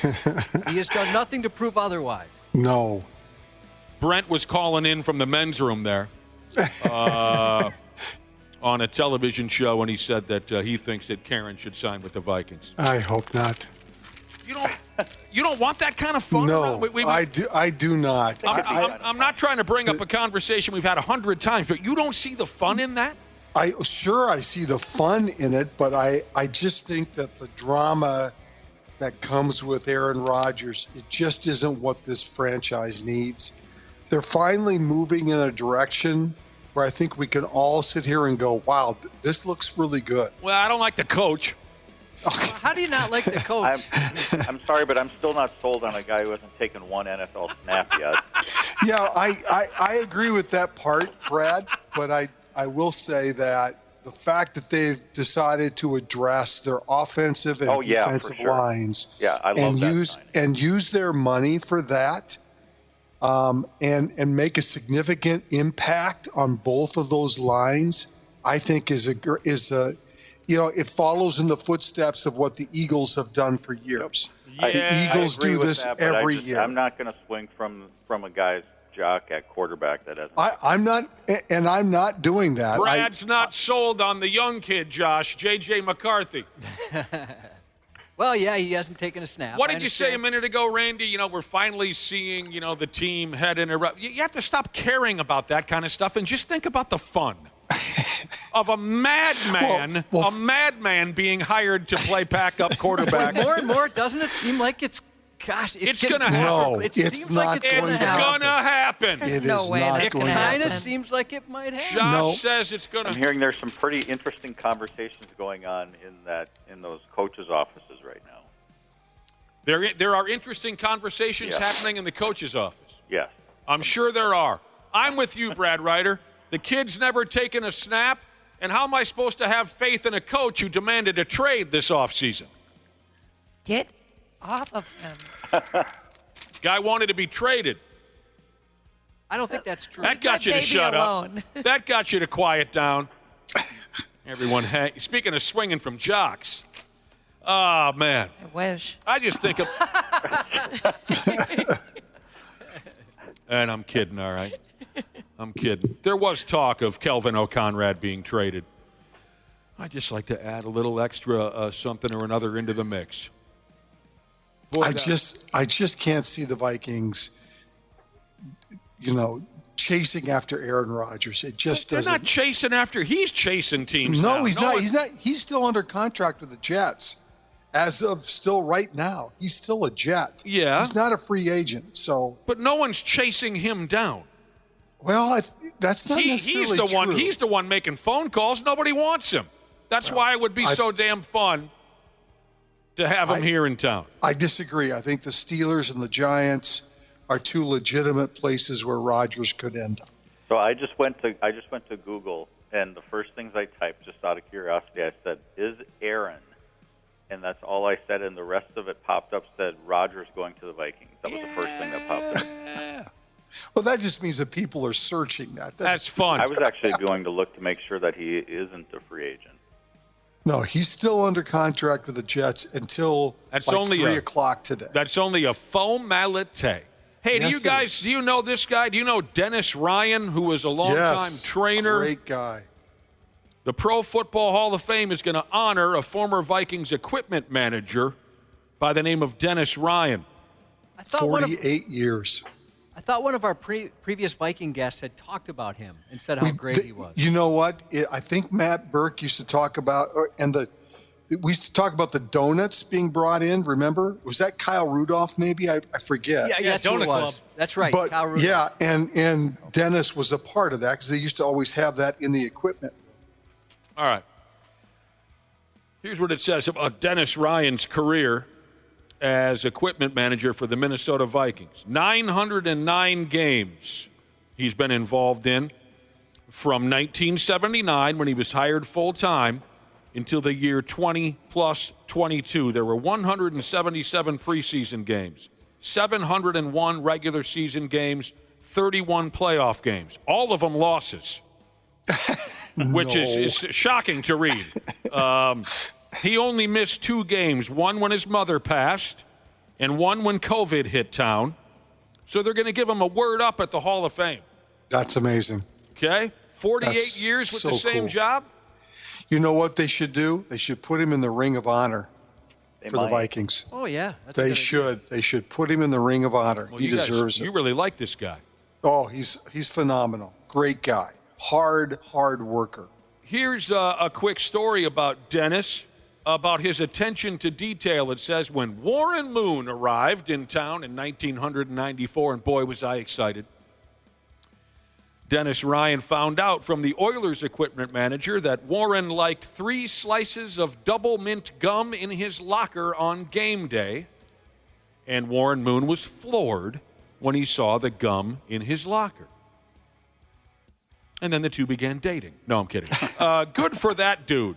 Yeah. I don't care what you do for a living. You do it for 48 years. You deserve a few cases of beer.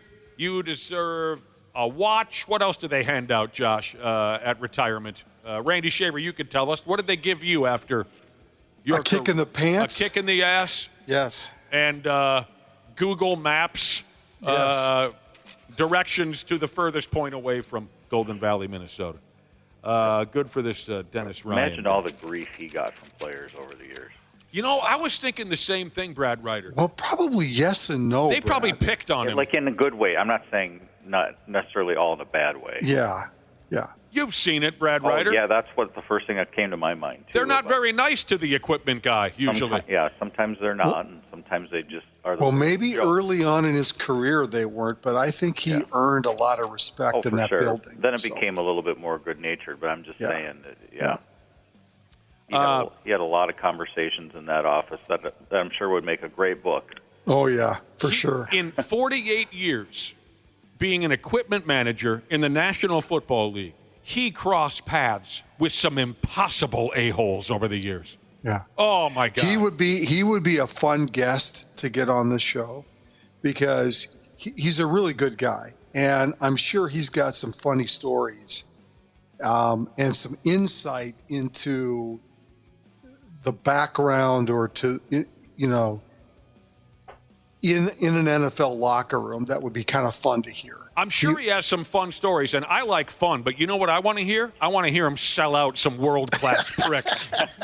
I want to hear him go off on the players who just disgusted him, because it's the National Football League. It's loaded with disgusting people. Well, good for him. Good for him. Yeah, that's fun. Yeah. Furthermore, with Viking stuff, Daniel Jones, who I was hoping to see him take a few snaps with the ball club. He agreed to a contract with the Indianapolis Colts. Again, making about $14-15 million for 1 year. And so the Vikings just weren't going to spend that. They're just not going to do that.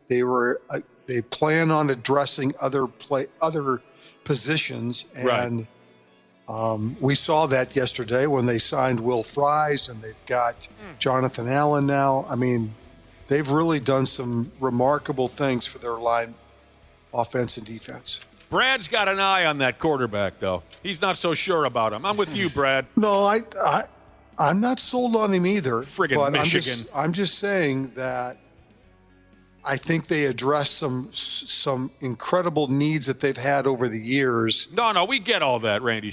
We're just trying to be insulting. You know. You're coming at us with all this logic and reason. We're just trying. I just can't stand University of Michigan. So I'm having a hard time wrapping my head around the fact I've got to cheer for this guy for the next dozen years. Come on, oh no, let it go. I'm with Brad on that too. I don't trust anybody who comes out of Michigan. Nope. Timberwolves play tonight versus effing Denver. I was telling everyone earlier, man, I've had enough of the Denver Nuggets. Well, we haven't seen him in a long time. Why would you think the last time they played him was probably early last year?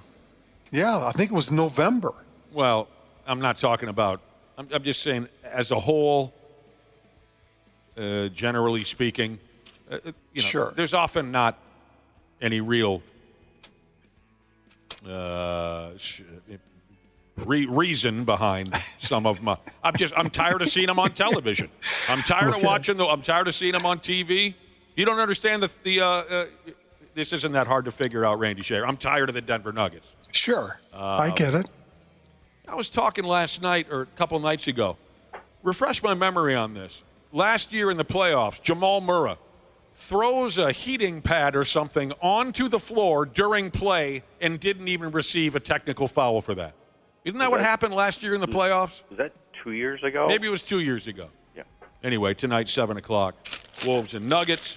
I'm reading more articles every day about how close the Wolves came a few weeks ago to trading for Kevin Durant, and how more and more people see it as a likely off-season move that a trade is made for Kevin Durant. I'm not sold on that either. It would cost them a lot. What would they give up? Let's see here. Here's a guy, Dwayne Rankin. He knows something or another about the National Basketball Association. He's a cone. All right. We know Patrick Beverley's thoughts on the guy.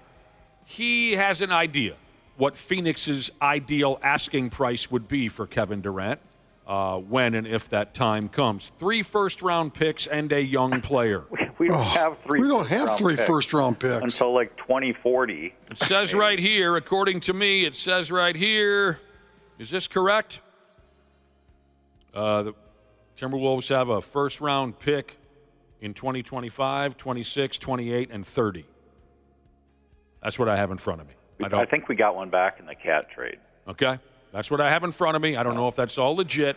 And then the talk of the young player would be someone like Terrence Shannon Jr., Baby Dill, or Jalen Clark.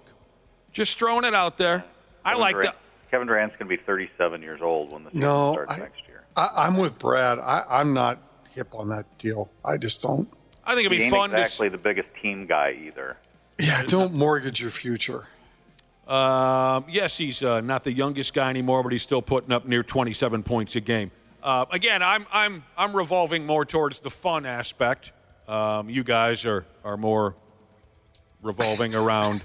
I would rather see Aaron Rodgers playing quarterback for the Vikings than Kevin Durant playing for the Timberwolves. Ooh, wow. I think I would go the opposite way for that. See, I'm just picturing, the Durantula and A1 from day one having the time of their lives together. A1 from day one. That's what I'm focusing on. But there's only one basketball. There is only one. And Durant, if he's 37 now, I mean, that's only going to last for a year or two. Is that really what you think your window is to winning? Is just 2 years? I think it's a lot bigger than that. Right. Cleveland Cavaliers have won their 15th straight game for the second time this season. They're amazing. They are 55-10 on the season. That's amazing. That's crazy. That's tied for the fifth best start. How do you say that? Fifth best start in NBA history. Their home record is 30-4. That's crazy. I don't know how that guy isn't Coach of the Year. Oh, well, because the Oklahoma City guy may be Coach of the Year. I guess. But who is the guy again, Brad? Cleveland, I'm not even sure I can name the guy. Fair enough. We don't need to get into this, but I saw the headline to an article. I didn't read the article because I was instantly aggravated. I saw a headline for an article yesterday that said, "It's time to stop doubting the Cavaliers and Thunder." Well, who in their right mind would doubt them? Well, they're mopping up the friggin' court with I can see how people would, not think of them right off the bat as a contender for the championship. Kenny Atkinson is their head coach. He used to coach Brooklyn. Brooklyn, yeah. Yeah. Chris. I mean, yes. I can see why people would think that. I mean, Boston is still, is starting to get healthy again. And, Denver is there. The Lakers again with the Denver. Well, I'm just saying, I think people don't necessarily think of those two teams, even though they have the great records right now, don't think of them in the conversations to be in the championship. The two seeds in both conferences are teams that have won championships. Yep. So I think that's probably why. Center Kristaps Porzingis, Boston Celtics, someone just said that out loud, has been mysteriously out with an illness for the last 6 games. No one knows when he's going to come back. He confirmed on social media that he's been dealing with, quote, a viral illness that we haven't been able to fully identify yet. What? That doesn't sound good. It's not one of those. It's not going to be another one of those made-up illnesses again that was obviously created by the media. Because I hate those kinds of illnesses. Was it sexually transmitted, this illness, Josh? A new one? You're the guy for that. We haven't had a new sexually transmitted disease in a while. What is the newest? That's a good question. Yeah, what's hot these days? What's the newest STD? I'm not going to Google that. Brad? I'm not going to Google that. Sorry. No, just Google images is all you need for that. Bacterial vaginosis. Oh, I've heard of that. No. That sounds lovely. That'll drop. That'll part your hair for you. It's the world's newest STI. There's one here called Mycoplasma genitalium. Oh, you don't want that. They say that is the newest. All right. Well, I hope that's not what Kristaps is dragging around the state of Massachusetts. Oh, goodness. You don't want this, by the way. Does it fall off or Yeah, what? it doesn't sound good. Oh, someone texted in that it might be penis maggots. That's something we covered earlier on in the program. God. An old guy who was immobile. Randy, you need to hear this news. We talked about an older man who was quite immobile, and he caught penis maggots. How do you catch that? Flies Dirty. buzzed around, and flies crawled up his unit. Oh, my God. That's He didn't bathe. He had an issue down there that attracted flies. Oh, my God. Caught it on the shuffleboard court. The more you know. No, he was hanging loose, Brad. I saw the headline, and I thought for sure, this guy made love to roadkill or something, right? Yeah. Because how else could that possibly happen? Oh my God, that sounds terrible. Make sure you don't skip your sponge bath. And he's 75. 75-year-old man. Think that you've made it at that. God, I'm not far from that. Holy cow. Flies entered his body through his unit, and next thing you know, he's at the doctor's office, and they diagnosed him with penis maggots. So you better keep playing that pickleball. Keep moving. Wear a Yeah, jockstrap, I'm please. moving. Oh my God. All right. I don't think Kristaps has that. I hope not. No. People are telling me, okay, the newest STDs, Ashley and Josh just told us of the newest STDs, Wisco male nurse Jesus. So he knows something or another. He cares for people. He says the oldest STD in the world is the old blue waffle. Oh, let me look that up. No. All right, it's tournament time in college basketball. Some of the smaller tournaments have been on television. I can't say that I've dialed in too closely to, some of these smaller conferences, but I know Gonzaga won their tourney title last night. They friggin' win every day. Yep. For Randy Shaver and Brad Ryder, here are the 25 greatest men's college basketball players of all time. These are the great, according to, I forgot the website, it doesn't matter. The 25 greatest men's college basketball players of all time. From 25 to 1. Carmelo Anthony, Stephen Curry, Tim Duncan, Shane Battier, Tyler Hansborough, Richard Hamilton, who was in the 93X studios, David Thompson from North Carolina State in the 70s. Oh, God, he was fantastic. The 18th greatest college basketball player of all time, Randy Shaver from West Virginia, Jerry West, baby. 17, Danny Manning. 16, where is it? Christian Laettner. I was surprised that he wasn't ranked higher. Yeah. Really? 15, Elvin Hayes. Yes, the Big E. 14, Larry Bird. 13, Magic Johnson. They had to put Magic one notch above Larry. 12, Austin Carr. Yes, he played at Notre Dame. That's right, in the early 70s. Great player. 11, Patrick Ewing. 10, the greatest basketball player of all time, Akeem the Dream Olajuwon. 9, Ralph Sampson. Yes, Virginia. A friend of mine's dad coached Ralph Sampson at Virginia. He wasn't the head coach, but he was on the coaching staff. Number 8, Wilt Chamberlain. Yes. Number 7, world-class prick. Number 6, Bill Bradley. 5, Oscar Robertson. 4, Pistol Pete Maravich. 3, Bill Walton. 2, Bill Russell. Number 1, go ahead. Kareem Jabbar. Lou Alcindor. Lou Alcindor. Yeah, Lou Alcindor. I just watched, Nick, a training video of Pete Maravich last night.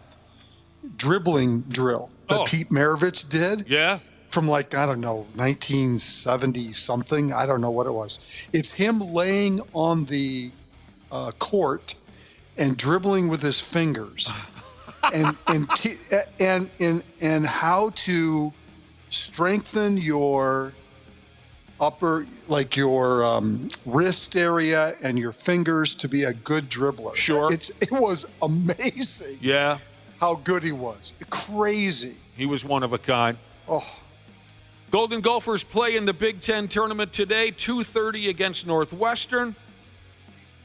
Dawson Garcia was named to the second team, second all Big Ten team, and he had a great season. Girls high school basketball begins today in St. Paul. I think it's at the U, isn't it? Well, where am I here? Yeah, it's at the U. Yeah. Well, I'm sorry. Yeah, Willa Marina. Sorry, and how do you call it? Maturi Pavilion. Yeah. The big game is tomorrow afternoon at 3:00. Okay, who's that?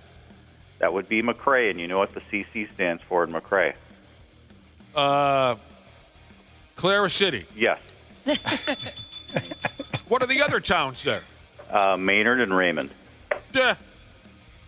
When you were going to school, were you just strictly Clara City? Yes. But then they, what do they call that, a conglomerate or whatever? Yeah, the year after I graduated, actually. So tomorrow it's McRae and who, you say? Mayor Lutheran. Mayor Lutheran. At 3:00. All right. Today, oh, God, what do we got today? You got Maple Grove, White Bear Lake, Lakeville North, Brainerd, Eastview, Anoka, Hopkins, Chaska. Also, Providence Academy against New Richland HEG. Yep. Heartland, Ellendale, Geneva. Yes. Dude. Oh, that's a mouthful. Minnewaska Area Sox Center, Crosby, Ironton, Barnesville, Minnehaha Academy, Caledonia. Some really good basketball players in both 4A and 3A. Fun players to watch. I'm sure it'll be a hell of a deal. Yep. And on television, I think.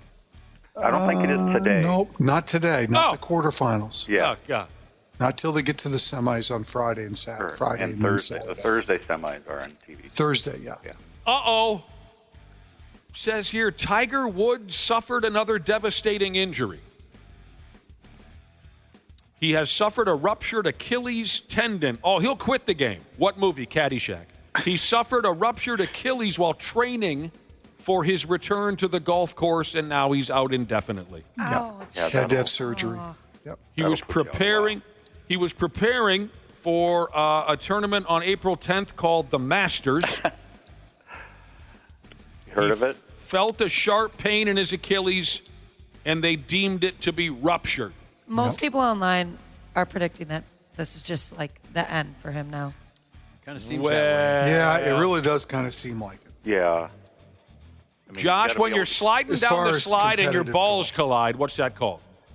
Oh, I forgot. What is that called? Didn't you guys have that little song? We did, but I don't remember what that one was. Well, I mentioned that Tiger Woods' Achilles was ruptured. When we were on the grade school playground, we used to say, when you're sliding down the slide and your balls collide, it's called a rupture. That's right. What? That's right. Dude, I've never heard that. I don't know why, but that was something. Yeah, maybe that was a late 80s thing or something. Yeah. Well, grade school. I've so never heard that before. That's hilarious. Late 70s. I don't know why. That's something.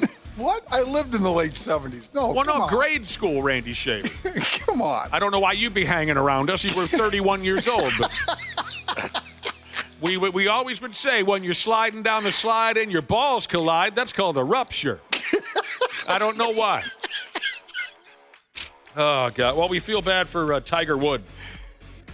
Maybe he might never play again. Well, maybe not competitively. No, if you got to be able to walk 18 holes, that's going to take a long time before he's ready to do that again.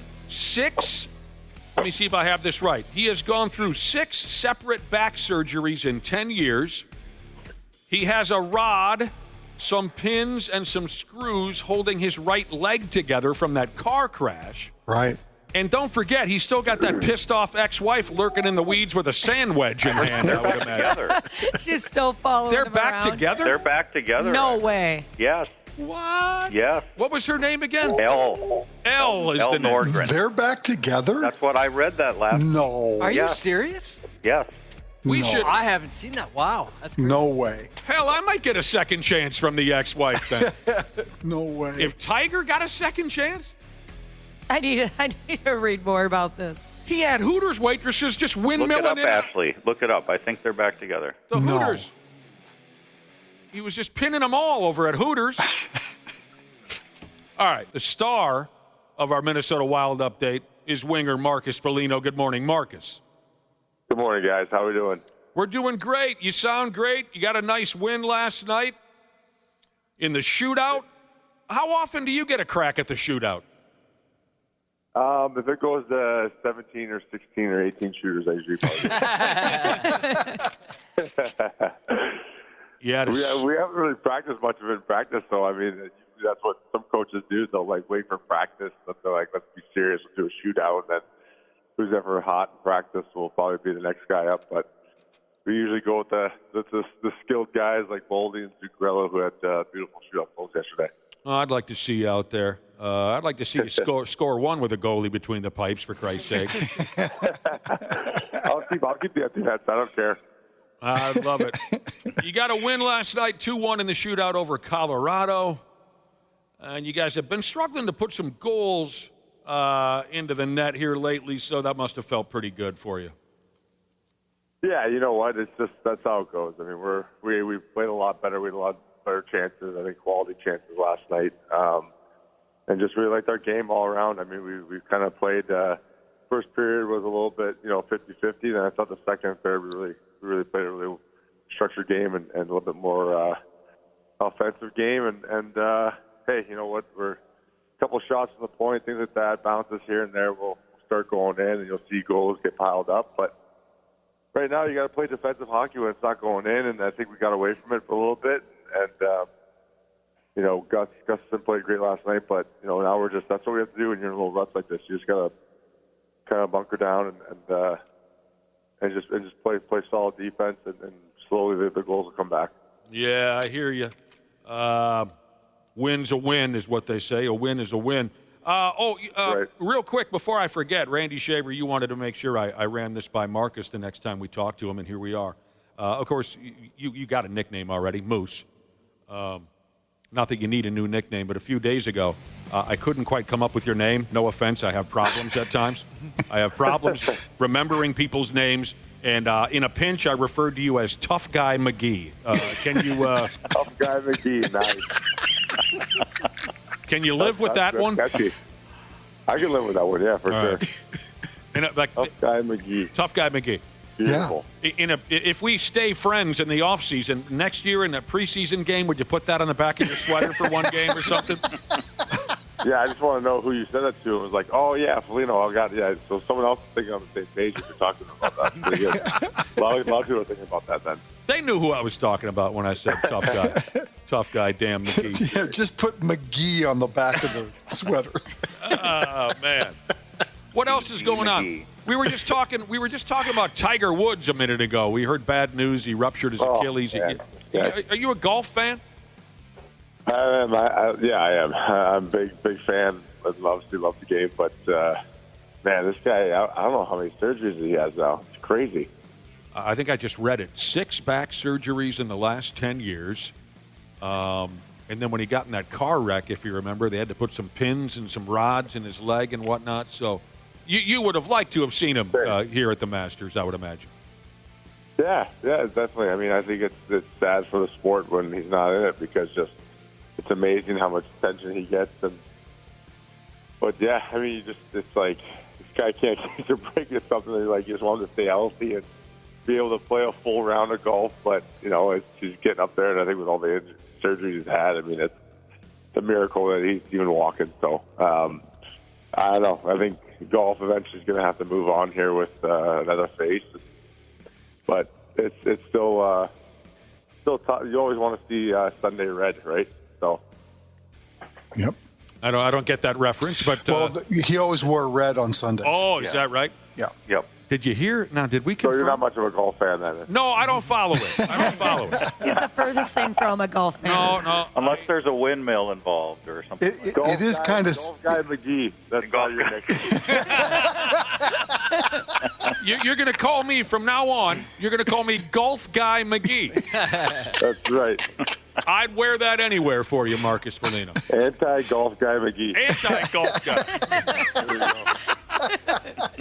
I like the sound of that. And now, did we confirm this or not? Marcus, did you hear? People are saying he got back together with his wife, the one with all the scandal where she was chasing him down the street with a... Yeah. That's a tough I don't think so. They've been seen together in public. That's all I've seen. Well, Yeah, they're on good terms, but no, they're not. Yeah, they're not in a together. relationship.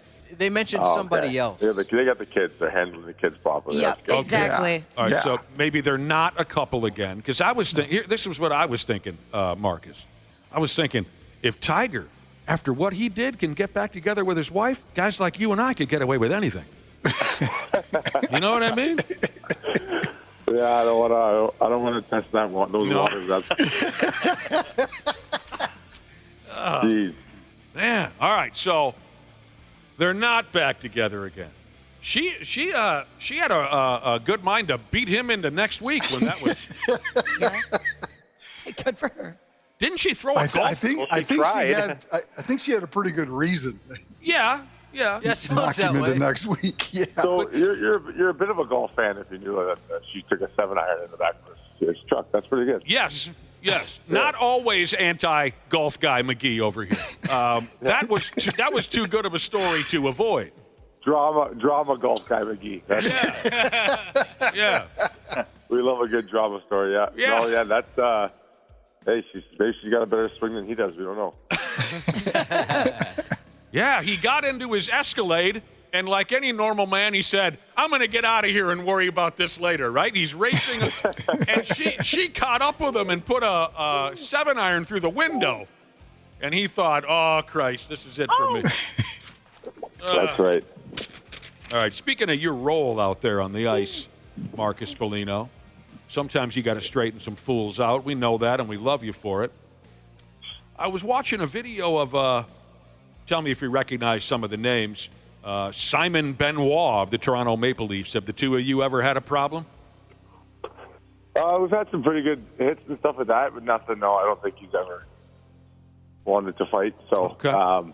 But yeah, I think you're talking about that nice Superman punch jump that he did the other night in Utah. Yeah, I like the Superman punch. So that was like a come on down the Thor hammer type thing. That was crazy. He did. He dropped the hammer. This Simon Benoit gets in a scrap with a Utah player by the name of Michael Kesserling, and Benoit tosses the Superman punch at Kesserling. And the reason why I wanted to bring it up to you is I thought you were kind of the official innovator of that punch. Or or was I dreaming? I thought that maybe you were one of the first guys to use that move. Yeah, you know what? There's a guy that I used to play against early in my career. His name was Kevin Bieksa. Sure. And he did it the most out of everyone. I think he did it about 6 or 7 times in his career.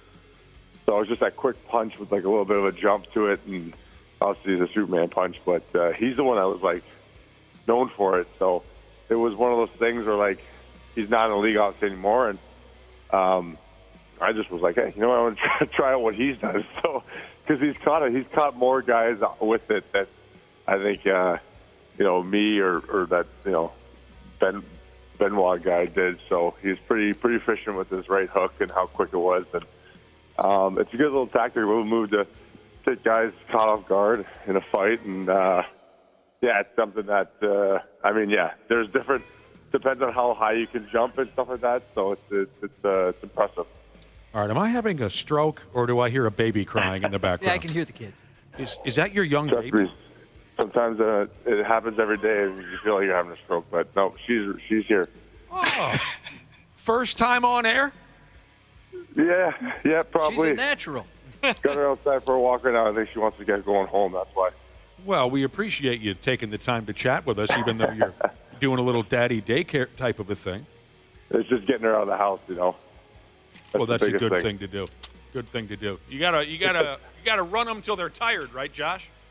Tire them out. That's the way to stay sane. That's right. A great video cut loose here the other day from a game between the New York Islanders and San Jose Sharks. A fan in the crowd was caught on video trying to bribe the referee. That was hilarious. I saw that. That was awesome. That's on 93x.com. Up on our website, one of the all-time great bits. A dude is seated, near the scorer's table and whatnot. Sharks fan. Sharks were playing at home. Sharks were trailing 2-1, and there was a questionable call as to whether an Islanders goal had actually crossed the goal line, so the refs are going to review it. And as officials are looking at the video replays, on the video you can see a dude reaching his hand over to offer a $100 bill to the referee. And that's a good little, I thought it was like a 10, 20. Yeah, he had a Hondo on him. And the guy is motioning, he's doing his motion that it is no goal. That's funny. That's awesome. Video review did determine that the puck never crossed the line. Good for San Jose. But they did eventually lose the game by a final at 2-1. They almost always lose. That's great stuff. Again, check it out on our website. Oh, no. Oh. So cute. Oh, my gosh. What are you guys doing right now? Are you at like a playground or something? We're just yelling at things going walking by, dogs and stuff. So, we had to take the daughter to the bus stop, so I get her out in the morning. Okay. Go for a little friendly walk, and it's not turning into so friendly here. Oh, she's just hollering at things that go by. I think she's sick of these cold mornings. Ashley, we're getting texts wondering if that was your baby talking in your belly. Nope, not yet. Not yet. Not talking yet. Maybe in a couple of years. Well, it just dawned on me. When we're very young, we yell at things for no reason, and then we revisit that when we get a little older, don't we? Pretty much. We yell at things for no reason. Yeah. That's right. Yeah. It's kind of how we open the show and close the show, if the show was our lives. Well, this is so much fun to have two Folignos on the line. Oh, yeah. Yeah, this is great. This is just... you're not... I love it. You're not think enjoying it it's so much. endearing. Okay. No, you know what? The crying noise gets old after a little bit. Yeah. Dude, one, you just, it's amazing. I'm the fourth one in my family. I can see how my parents let me go. Just let me cry out. They gave up. You know, a few of us... We're good. A few of us. Okay, now I'm annoyed too, Marcus. Can you do something about it? I'm kidding. You guys are probably like, this is the last time. Don't bring your kid on the show ever again. Randy Shaver over here is melting. We're good now. Okay. A few others we're good here. Now. One member of this program is currently with child, Ashley over here. And we've certainly, Josh, Randy Shaver, Brad Ryder being fathers, they've shared some advice and this and that. But we would love to hear something from you, Marcus Foligno, if there's anything about parenthood, you'd like to share with Ashley. You need parenting advice from me when I got a screaming child in my hands? Hey, you're out there taking her for a walk. Yeah, you're doing it. Oh, I thought it was a perfect time. I guess you got some major. I thought it would be only fitting if you tried to. My biggest advice: the days are long, but the years are short. So just enjoy it. There you go. Well said. That's absolutely true. Thank you. Someone told me. I said, "Well, that's great, but the days are shorter too." The days are long. But the years are short. Music has been taken out of this portion of the Half-Assed Morning Show podcast for licensing reasons. What are we listening to here? The Superman theme. Oh! Super Dad. I wouldn't have even recognized. It's been a long time. Well, after your kids are older, you have a greater appreciation for parents with young kids on airplanes, too. Yes, you do. I will tell you that. That's what I've heard. Oh yeah, big time. That's the worst thing to do is be on an airplane. Oh, my and your gosh. kid is just struggling next to you. Yeah. Kids kicking and screaming on the airplane. Okay. Yeah, I can imagine. That's a tough. What is this little character's name again, Marcus? We got Julia here, yeah. Julia. Okay. Julia's almost, she's a year and a bit. Is that the one that you had in your arms when you were talking about fighting? I can't remember. I think the interview was about a week and a half ago. And she was throwing up little punches. She was swatting the microphones and trying to fight everyone, yeah. Oh, she's a cutie. Not only do I know zero about golf, Marcus, but I know nothing about children. Can it make words yet? Just mama and dada so far. Before we hang up with you, can you get her to say brother or sisterhood? All she has to say is brotherhood or sisterhood, and we'll let you get off the phone. So yeah, she's pretty advanced. She's trying to keep up to the others here. And she's got an absolute. Maybe she'll be a singer after all this yelling and crying. She's so mad at you. I love it. This has been such a unique twist to our Minnesota Wild update. Marcus, look, we'll let you go. You and your daughter go out and have fun. We always love talking to you. Any other members of the family that want to join you when we're live, we welcome it. You know what? Next time I'll make sure that I'm by myself. No, man. We've had fun with it. That was good. We've had fun with it. Thanks, guys. I appreciate it. Have a great day. Tell Julia we said hello. There goes Marcus Foligno, our Minnesota Wild update, brought to you by Luther Kia Bloomington. And you know what? I almost forgot. Very nice for you Pigs fans out there. Text Marcus. Marcus. Isn't that cute, Josh? I like that. Text Marcus to 651-989-9393 for a chance to win tickets to the Pigs versus the totally unnecessary Seattle Kraken. Hell, that would be next Wednesday at the XL Energy Center. And the prize is provided by the kind folks at the Minnesota Wild. Text Marcus. The number is 651-989-9393. And you might be able to see the Wild and the totally unnecessary next week by day. You got to give Marcus some credit, because I'm sure he's holding a phone and taking care of her and walking probably a stroller all at the same time. Oh, yeah. Sure that. That's multitasking. Not everybody can cut it. Nope. We'll give him all the credit in the world, Randy Shaver. He was Soft Guy McGee this morning. He was Soft Guy McGee. How do you spell soft, though? Is it S-A-W-F-T? That's soft. right. You guys have a good day, Randy Shaver, Brad Ryder. We'll talk to you. The 93X Half-Ass Morning Show. Hey, you beautiful podcast listeners. Seriously, you folks are the best. We don't tell you that enough, but you are. And we couldn't do this without you, and we couldn't have a podcast if it weren't for our friends at Standard Heating and Air Conditioning. Right now, you can save up to $7,500 on a mini-split ductless system or a high-efficiency heat pump combo with Standard Heating and Air Conditioning. I know those are some fancy terms, but what it really means is they're going to make sure you're comfortable in your own house. And get this, they even take care of that rebate paperwork for you. Visit standardheating.com to lock in your deal and enjoy the show. And seriously, you guys are the best. Jim Rome takes on sports. I've been doing this show for decades and decades and decades. With rapid-fire takes. Learn how to stop it, learn how to run it, or at least make a good argument. I don't even like to play. I've never fought so hard to defend something I don't like. Scorching debates. You can beef about anything you want. Why are you pushing me? He's the Spitfire of sports smack. Just so you all know, this is no one-off. This is what we're going to get every single day. Let's go, Jim! Let's go! The Jim Rome Show podcast. Follow and listen on your favorite platform. Half-Ass Morning Show. 93X. Josh, when you're sliding into third and you feel a greasy turd, diarrhea, cha-cha-cha, diarrhea. I loved that song. Listeners, if you're shocked by what just came out of my yap, if you just tuned in, listeners were texting in the strange little sayings that they used on their grade school playground earlier on for no good reason. I said if you're sliding down the slide and your balls collide, it's called a rupture. It's just something we said on the playground when we were tiny little kids. A lot of you had your own versions in your neighborhood. Yeah, we had all the bases covered. Sliding into first, and you feel a sudden burst, diarrhea. All right. Sliding into second, and you're feeling something, back end, diarrhea. Third, you said the third. Right. Sliding into home, and your pants begin to foam, diarrhea. Foam, that's right. When you're riding in a Chevy and you feel something heavy. Oh, yeah, that's another diarrhea. one. We appreciate all of your input out there on the text machine telling us what your little favorite grade school saying was. Here we are making our way through a Wednesday broadcast. It's already up to 8:31.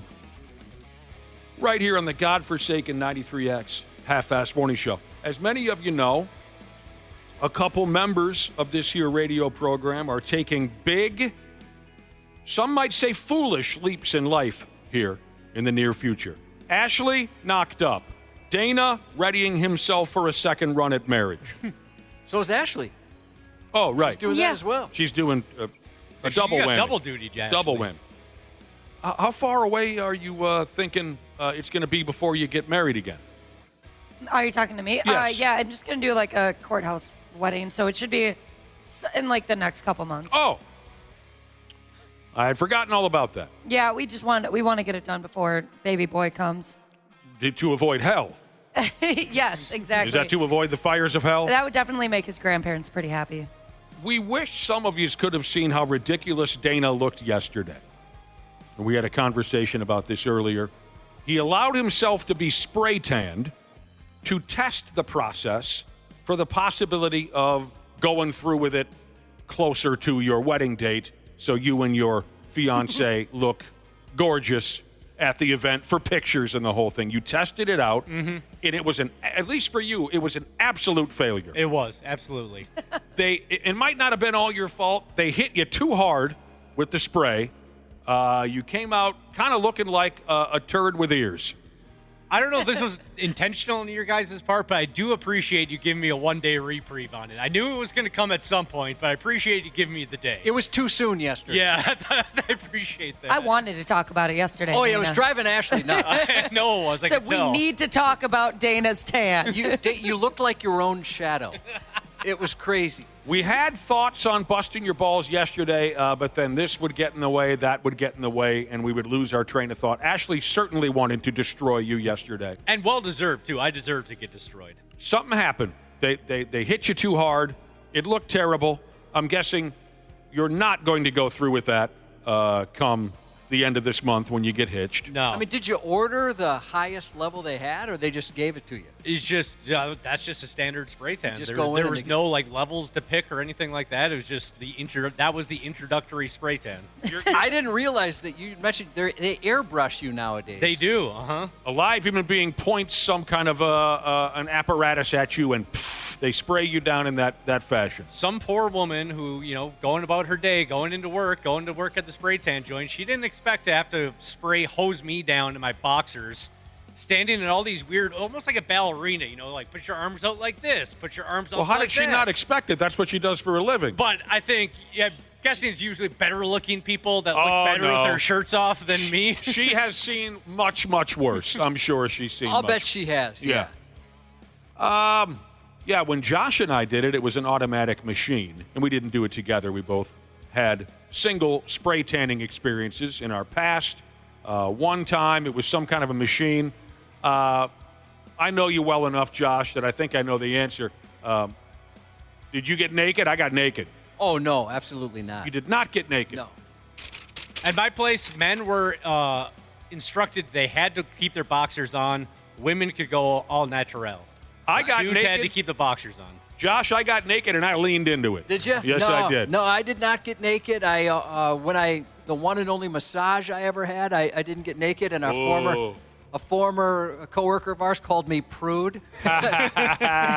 He called me a sissy, and he called me prude. I didn't even know, that you could get naked, but there's no way I would have. I didn't even ask. Now, you're not alone, you and your fiance, Dana. Something else we discussed earlier. A lot of folks go out and get tanned. They whiten their teeth was one of the silliest things. Speaking of overdoing it, there was a couple I knew years ago, went to their wedding. They both had their teeth whitened beforehand, and whatever setting was used on them was too high. Their mouths looked nuclear. You needed sunglasses around these people. So this is a thing. Folks often try to polish themselves up before their big day. Sometimes things go a little too far. Now, do you want to spoil anything? We'll all be attending your wedding here at the end of the month. Is there anything special, surprising, different that we're going to be seeing on that day that you'd like to let us in on? Or is this going to be standard right down the middle? You're not a standard right down the middle guy. You thrive on being quirky. Did you not have a theme to your first wedding? We didn't have a theme, but we did have arcade games there. Okay. And a penguin, And a right? penguin. We had a penguin because it was at the Como Zoo, so we got to have a penguin ambassador at the wedding. Is there anything you want to give away? It's probably, I don't know if this is a rude question. A lot of people take these things very seriously. Is there anything you want to give away? So you talk about me being quirky, and that's for sure. I have some peculiar interest and stuff like that, but my wife is the exact opposite, my soon-to-be wife. And this is her first wedding, so I've basically let her call the shots on this one and just let her. I'm not doing anything weird or wacky. Yeah, I can't imagine her being cool with it. And plus, didn't she also limit the amount of toys she allowed you to bring when you moved in with her? Pretty much, yeah. Aren't you guys doing, I guess, I don't know if this is considered quirky, but I don't see it at every wedding, tattoos? Oh, yeah, there will be somebody from Nokomis Tattoo giving out tattoos at the wedding, too, for people that want them. Okay, yeah, that's so a new one for that me. is interesting. Yeah, I guess. How do you forget that? I don't know. That is. I'm so I have mad a lot on I my plate get right one. now, Josh. I've never even heard that. How many people do you expect to get A lot. I bet a lot of people will. Are you serious? They're not Yeah. going to be doing wedding stuff? They're going to go get a tattoo? No, it's like during the dance and the reception and stuff. They're Is quick, it like they're quick ones. Is it a particular... Yeah, is there one design? It's called, like, Ashley, you know better than I do about tattoos. It's called like a flash menu. Yep. Yeah. So it's like a menu that they have, and then you just pick one. They're smaller designs, Right. So they don't take longer than like 15 minutes. Yeah, nobody's getting like a full back tattoo. or anything. How did this idea? I mean, if one of you did that for a living, it might make more sense. Is this a friend of yours or something? No, we both have tattoos, and all of our bridal party and groomsmen are big tattoo people. A lot of our friends are, and we just thought it'd be something fun and unique to have our friends get tatted up if they choose to. I'm so jealous that I won't be able to. I get know. one. I was bummed, Ashley, when you got pregnant. I'm like, oh, she can't get a tattoo. I would have definitely got one. I would have tried to go up for seconds. Are you a little worried that this tattoo person is just going to sit there all night by themselves? No, a lot of our friends are very excited, and they're arguing Really? over who gets to go first. That's crazy. Oh, so yeah, that's new to me. Yeah. How did that idea come up?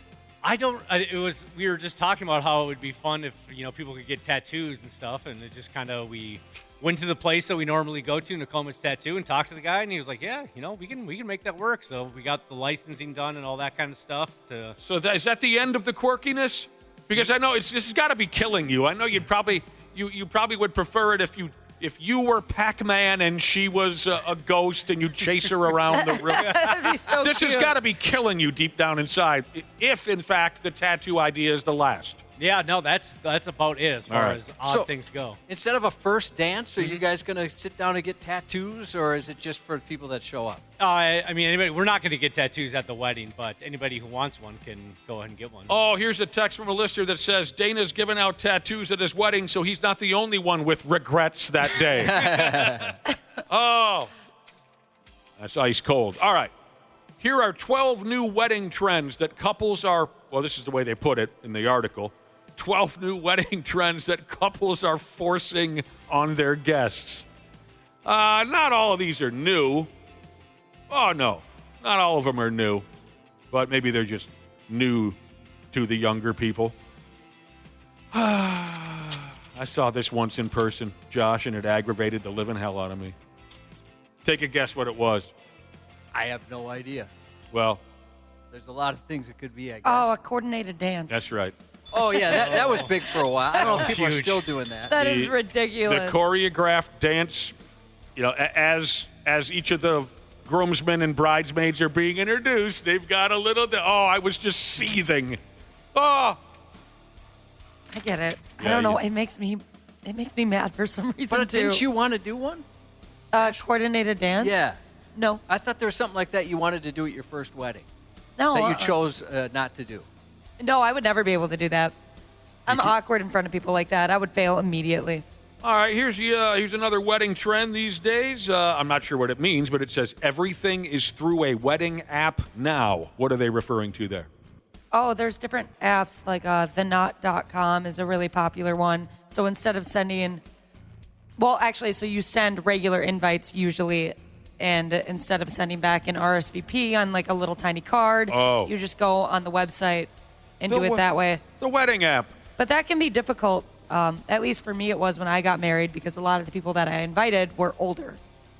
Oh, they're not not on the internet. They don't know how to work that. So I would send those people like actual RSVP cards to send back. We were just invited to a wedding that did all that. Oh. With the knot, that exact one. Yeah, it's pretty slick. And then a notification pops up and it says, a member of the blah, blah, blah family has RSVP'd. Somebody just texted in about a coordinated bloodletting at a wedding. What? Well, I could see Ashley wanting to do that, sure. Again, not all of this stuff is new to me. Of course, just a good old-fashioned themed wedding. Themed wedding. Have you not attended one or two of those, Josh? A themed wedding? Themed wedding. Barely. My friend's first of three, and he was the first of my friends to get married. It basically, we just wore like goofy shoes. They were Vans that had like a tropical theme on them. Oh, I remember those Vans. And that was about it. Yeah. There was nothing else too weird. But that was it. It's just the groomsmen wore those. But no themes like a Star Wars theme or a 70s theme, nothing like that. No phones allowed at the wedding or reception is a new movement. Yeah, our officiant is going to make a mention of that. If we have a photographer, they'll get plenty of photos. You don't need to pull your phones out and take your own. Good luck. I had somebody announce it. I had a sign up, and people still took their phone out. One of my absolute favorite moments of my wedding is when someone's phone went off right in the middle of the nuptials.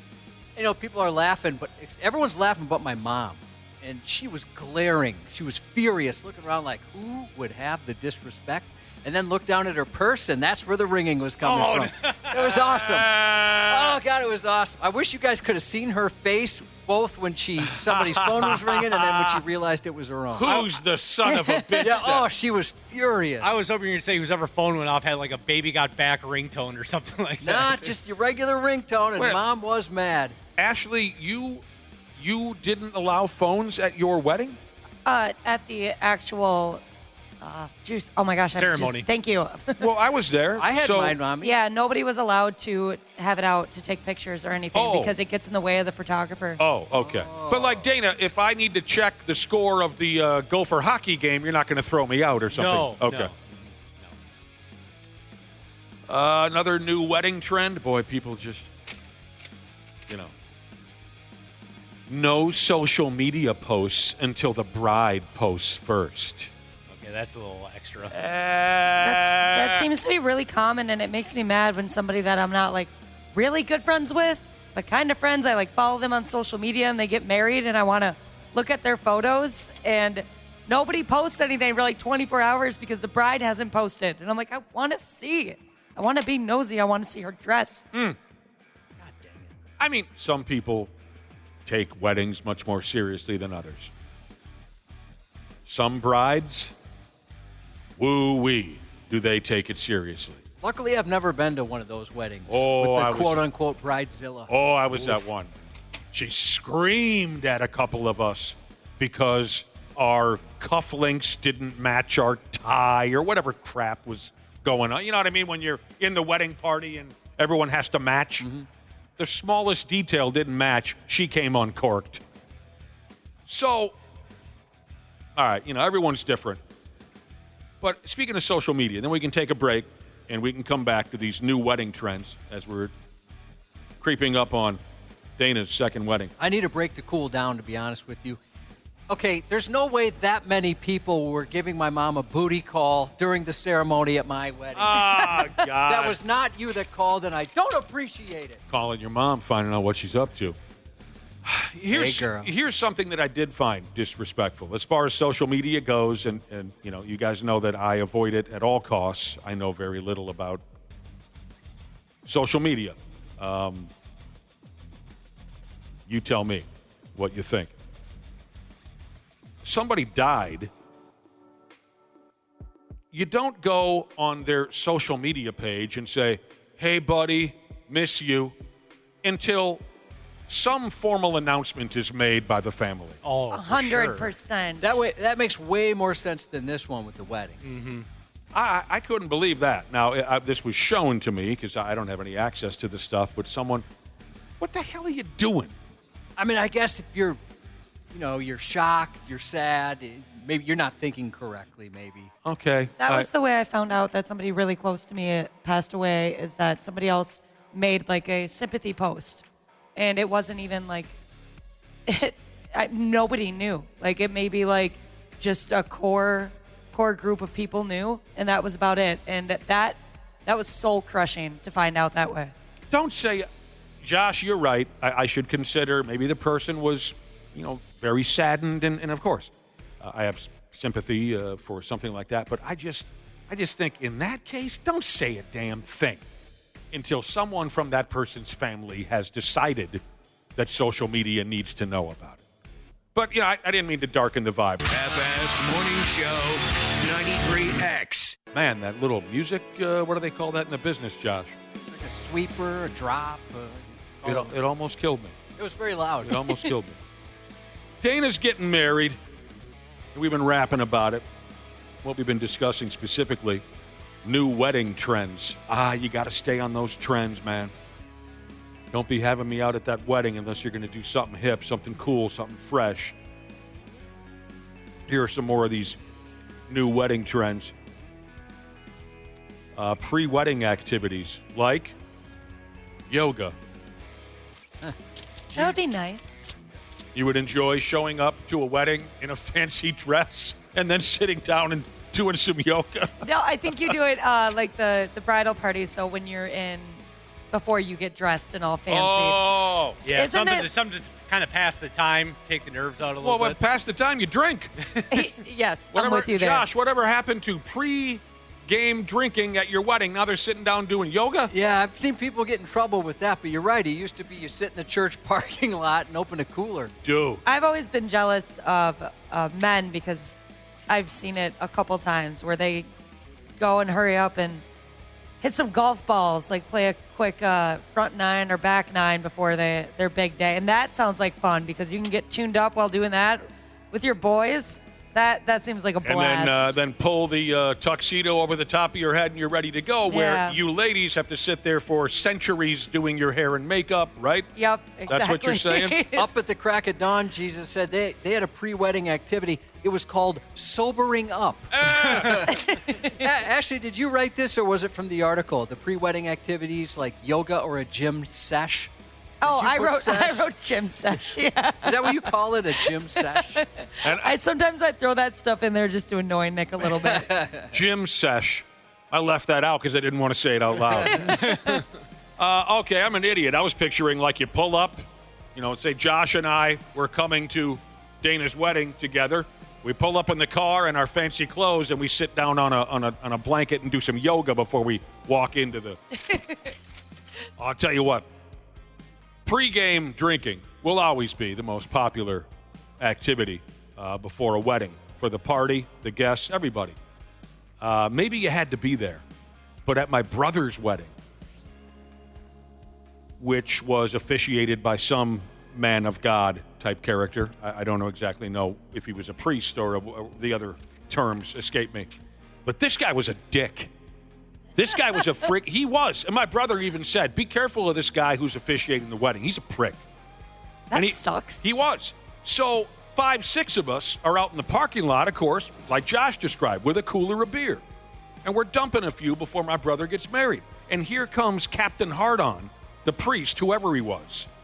And he wasn't just one of these types that said, hey, boys, let's dial it back a little bit. He came out at us hot, talking like he was our damn dad, okay? And I guess because I came from a Catholic family, not that we practiced too much, I was willing to give him a lot of leeway. I just said, got it, you got it, sure, as he's really chewing us out just for having a couple of beers. Well, one of my buddies did not give, as they say these days, an actual F. You guys know the slogan, whatever. Yep. One of my buddies steps up into his face. He's nose to nose with like a 76-year-old priest, and he says, look, pal, I'm not some kid. I'm 35 years old. If I want to have an effing beer, I'm going to have an effing beer. And the priest is shocked by this, and he walks away. And I waited till the priest was out of earshot, and I said to my pal, dude, you just got nose to nose with a priest. But thank you, because now we can drink beer. Oh, yeah. All right. Some of these other wedding trends. Sending a pre-wedding video message to the bride and groom. Dana, are you accepting pre-wedding video messages? Sure, if anybody wants to send them. I've seen this where the photographer or the videographer for the wedding will go around and ask them questions about the bride and groom. And it's all together so it's at between the the bride and groom. Okay, I see. I'm misunderstanding a lot of this and making assumptions. This one's for the hippies. Only allowing zero waste gift wrapping. That rules. I'd love not to have to wrap something. Here you go. So you don't wrap it at all?